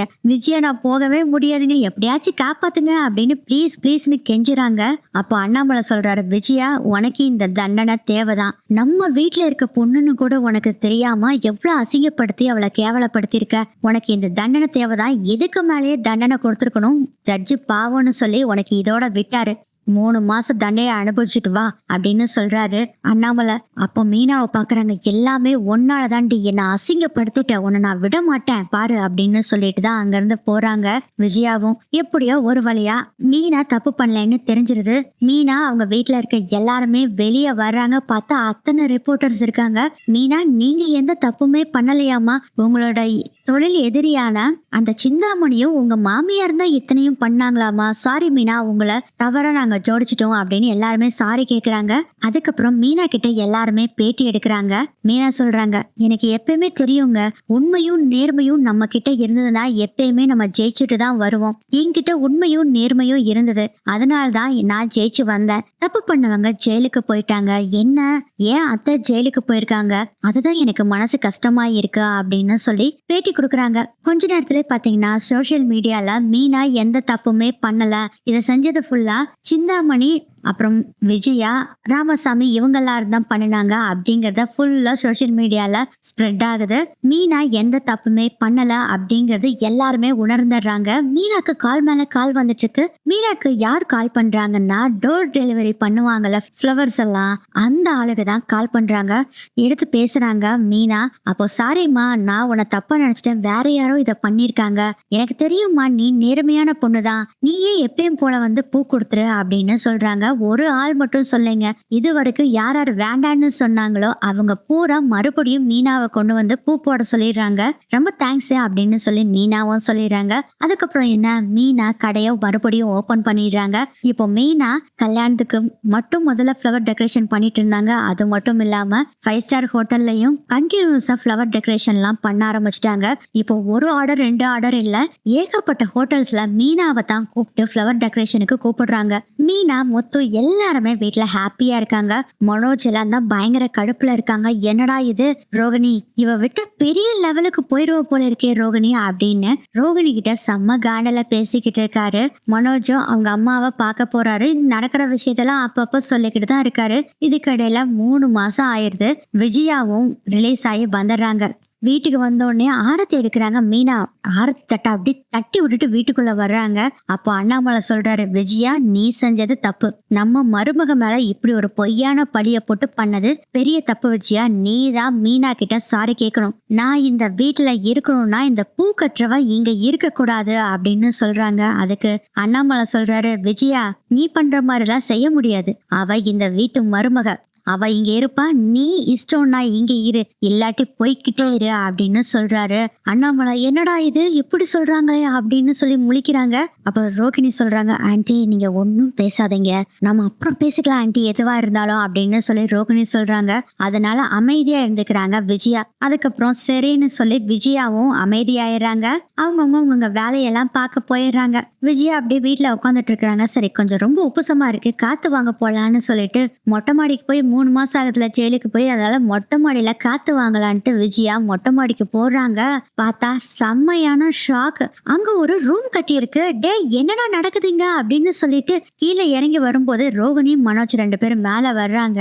என்னடா நடக்குதுங்க, இங்க ஒரு ரூம் கட்டி இருக்காங்க அப்படிங்கவும், ஆமா ஆன்ட்டி, மீனாவும் முத்துவும் ரூம் கட்டி ஓப்பனும் பண்ணி இப்ப இங்கதான் இவங்க இருக்காங்க அப்படின்னு சொல்றாங்க. செம்ம கோவம் வருது விஜயாக்கு. அதுக்கப்புறம் அந்த ரூமை ஓபன் பண்ணி பாக்குறாங்க. முத்து சொல்லுவார்ல அவரோட ரூம் எப்படி இருக்கணும்னு சொல்லுவாரு. மீனாவும் அந்த ரூம் பெட்ரூம் எப்படி இருக்கணும்னு சொல்லியிருப்பாங்கல்ல, அதே மாதிரி இருக்கு. செம்ம சூப்பரா இருக்கு அந்த பெட்ரூம். அதை பார்த்துட்டு செம்ம காண்டில் இருக்காங்க விஜயா. அதுக்கப்புறம் அந்த ரூம்ல இருந்து வெளியே வர்றாங்க விஜயா. ஆண்டி பாத்தீங்களா எப்படி ஆயிட்டாங்க பாருங்க, இப்போ நீங்க தான் இப்போ 3 மாசமா ஜெயில இருந்துட்டு வந்திருக்கீங்க, எதுக்கு ஆண்டி இந்த வேலை உங்களுக்கு, நம்ம வேற மாதிரி ஏதாச்சும் ஒன்று பிளான் பண்ணிருக்கலாம். சப்போஸ் நீங்க இது மாதிரி ஒரு வேலையை செய்யறீங்கன்னு எங்க கிட்ட சொல்லியிருந்தாங்க கூட நாங்க ஏதாச்சும் ஹெல்ப் பண்ணியிருப்போம் உங்களுக்கு. இது செய்யலாமா வேண்டாமா இல்லை வேற மாதிரி போகலாமான்னு பிளான் பண்ணியிருக்கலாம் ஆண்டி. எதுக்கு ஆண்டி இவங்க கூட எல்லாம் ஜாயின் பண்ணி இப்போ பாருங்க உங்களுக்கு தான் ப்ராப்ளம் அப்படின்னு சொல்றாங்க ரோகிணி. ஆமாம்மா, ரோகிணி சொல்றது கரெக்டு தான். பாரு நம்ம குடும்பத்துக்கு தான் அவமானம் பாரு அப்படின்னு சொல்றாங்க. அப்ப விஜயா சொல்றாங்க, இல்லடா நான் அவளை சும்மாவே விட மாட்டேன், பழிக்கு பழி வாங்கி தான் ஆவா அப்படின்னு சொல்லும் போதே முத்து மீனா 2 பேரும் மேல ஏறி அப்படியே ஸ்டெப்ஸ்ல வந்துட்டு இருக்காங்க. இவங்க பேசுறதெல்லாம் கேக்குது. யார சும்மா விட மாட்டேன்னு சொல்லிட்டு இருக்கிறீங்க? மீனாவைத்தானே? நீங்க எவ்வளவுக்கு எவ்வளோ அவளை பழி வாங்கணும்னு நினைக்கிறீங்களோ அவ்வளோக்கு அவ்வளோ மீனா முன்னுக்கு வந்துகிட்டே தான் இருப்பா. உங்களுக்கு ஒரு விஷயம் தெரியுமா? இப்போ நான் 2 காருக்கெல்லாம் நான் ஓனர் இல்லை, இப்போ 5 காருக்கு நான் ஓனர். இதெல்லாம் யாருனால? என் மனைவினால தான், என் மீனானால தான். அவ சம்பாரிச்சு எனக்காக வாங்கி கொடுத்துருக்கா அப்படிங்கிற மாதிரி முத்து சொல்லிட்டு இருக்காரு. இதை கேட்டுட்டு செம்ம காண்டாக்குறாங்க விஜயா. அப்போ மீனா சொல்றாங்க, அத்தை இப்பயும் சொல்ற, நீங்க தெரியாம தான் இதை பண்ணிட்டீங்க. அப்படி என்ன அத்தை நான் தப்பு பண்ணிட்டேன் உங்களுக்கு? ஏன் உங்களுக்கு இவ்வளோ வன்மம் என் மேல அப்படின்னு கேக்குறாங்க மீனா. ஒண்ணுமே பேசல விஜயா. செம்ம கோபத்துல கீழே இறங்கி போயிடுறாங்க. மனோஜா ஒன்னும் பேசல, ரோகிணி பின்னாடியே போறாங்க. இங்க பாத்தியா 2 சிங்சாவும் வாழு மாதிரி அம்மாவை தொடர்ந்தே போகுது பாரு மீனா அப்படின்னு சொல்றாங்க முத்து. மீனா அப்படியே சிரிச்சிட்டு இருக்காங்க. அதுக்கப்புறம் முத்து சொல்றாரு, மீனா உங்ககிட்ட கேட்கட்டுமா ஒண்ணு அப்படின்னு கேக்குறாங்க. என்னங்க சொல்லுங்க. எனக்கு ஒரு ஆசை மீனா, சொல்லுங்க. ஒன்ன மாதிரியே கியூட்டா, ஒன்ன மாதிரியே புத்திசாலியா எனக்கு ஒரு பொன் குழந்தை வேணும் மீனா அப்படின்னு சொல்றாங்க. மீனா என்னடான்னா அப்படிலாம் முடியாதுங்க அப்படின்னு சொல்றாங்க. என்ன மீனா எப்படி சொல்ற? எனக்கு உங்களை மாதிரியே ஒரு பையன் தான் எனக்கு வேணும், ஜூனியர் முத்து தான் எனக்கு வேணும் அப்படின்னு சொல்றாங்க. அப்ப யோசனை பண்றாரு, சரி மீனா ட்வின்ஸாவே பிறக்கட்டும், பொன் குழந்தை ஒன்ன மாதிரி இருக்கட்டும், பையன் என்ன மாதிரி இருக்கட்டும் அப்படின்னு சொல்றாங்க. ஆனா இதுல ஒரே ஒரு திருத்தம், உங்களை மாதிரி கோபப்படாம உங்களை மாதிரி புத்திசாலித்தனமா எல்லாத்துக்குமே அன்பு செலுத்தக்கூடிய ஒரு நல்ல ஒரு பையனா எனக்கு வேணும் அப்படின்னு சொல்றாங்க.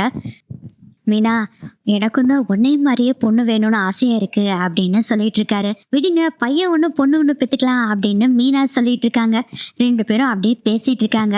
மீனா முத்து 2 பேருமே ரொம்ப ஹாப்பியாவும் அவங்க லைஃப்ல பயங்கரமா செட்டில் ஆயிடுறாங்க. 2 பேரும் ஹாப்பியா பேசிக்கிட்டு இருக்காங்க. இதெல்லாம் கேட்டுட்டு மனோஜும் ரோஹிணி காண்டாயிட்டு இருக்காங்க. அதுவும் ரோஹிணிக்கு என்னடா இவங்க இப்படி எல்லாம் பேசிக்கிறாங்க, இவங்க குழந்தை பெத்துக்கிறதுக்கு முன்னாடி நம்ம பெத்துக்கணும், அதே மாதிரி இவங்கள இனிமேல் வளரவே விடக்கூடாது, ஏதாச்சும் ஒண்ணு பண்ணணும்னு சொல்லி அவங்க ஒரு பக்கம் திட்டம் போட்டுட்டு இருக்காங்க. நீ பிளான் என்ன வேணாலும் போட்டுக்கோ, ஆனா எப்படி இருந்தாலும் முத்து மீனா தான் ஜெயிப்பாங்க அப்படிங்கிற மாதிரி ஸ்ருதி பாத்துக்கிட்டு இருக்காங்க இவங்க நினைக்கிறத. இந்த எபிசோடு இப்படிதான் நகரும்னு நினைக்கிறேன்.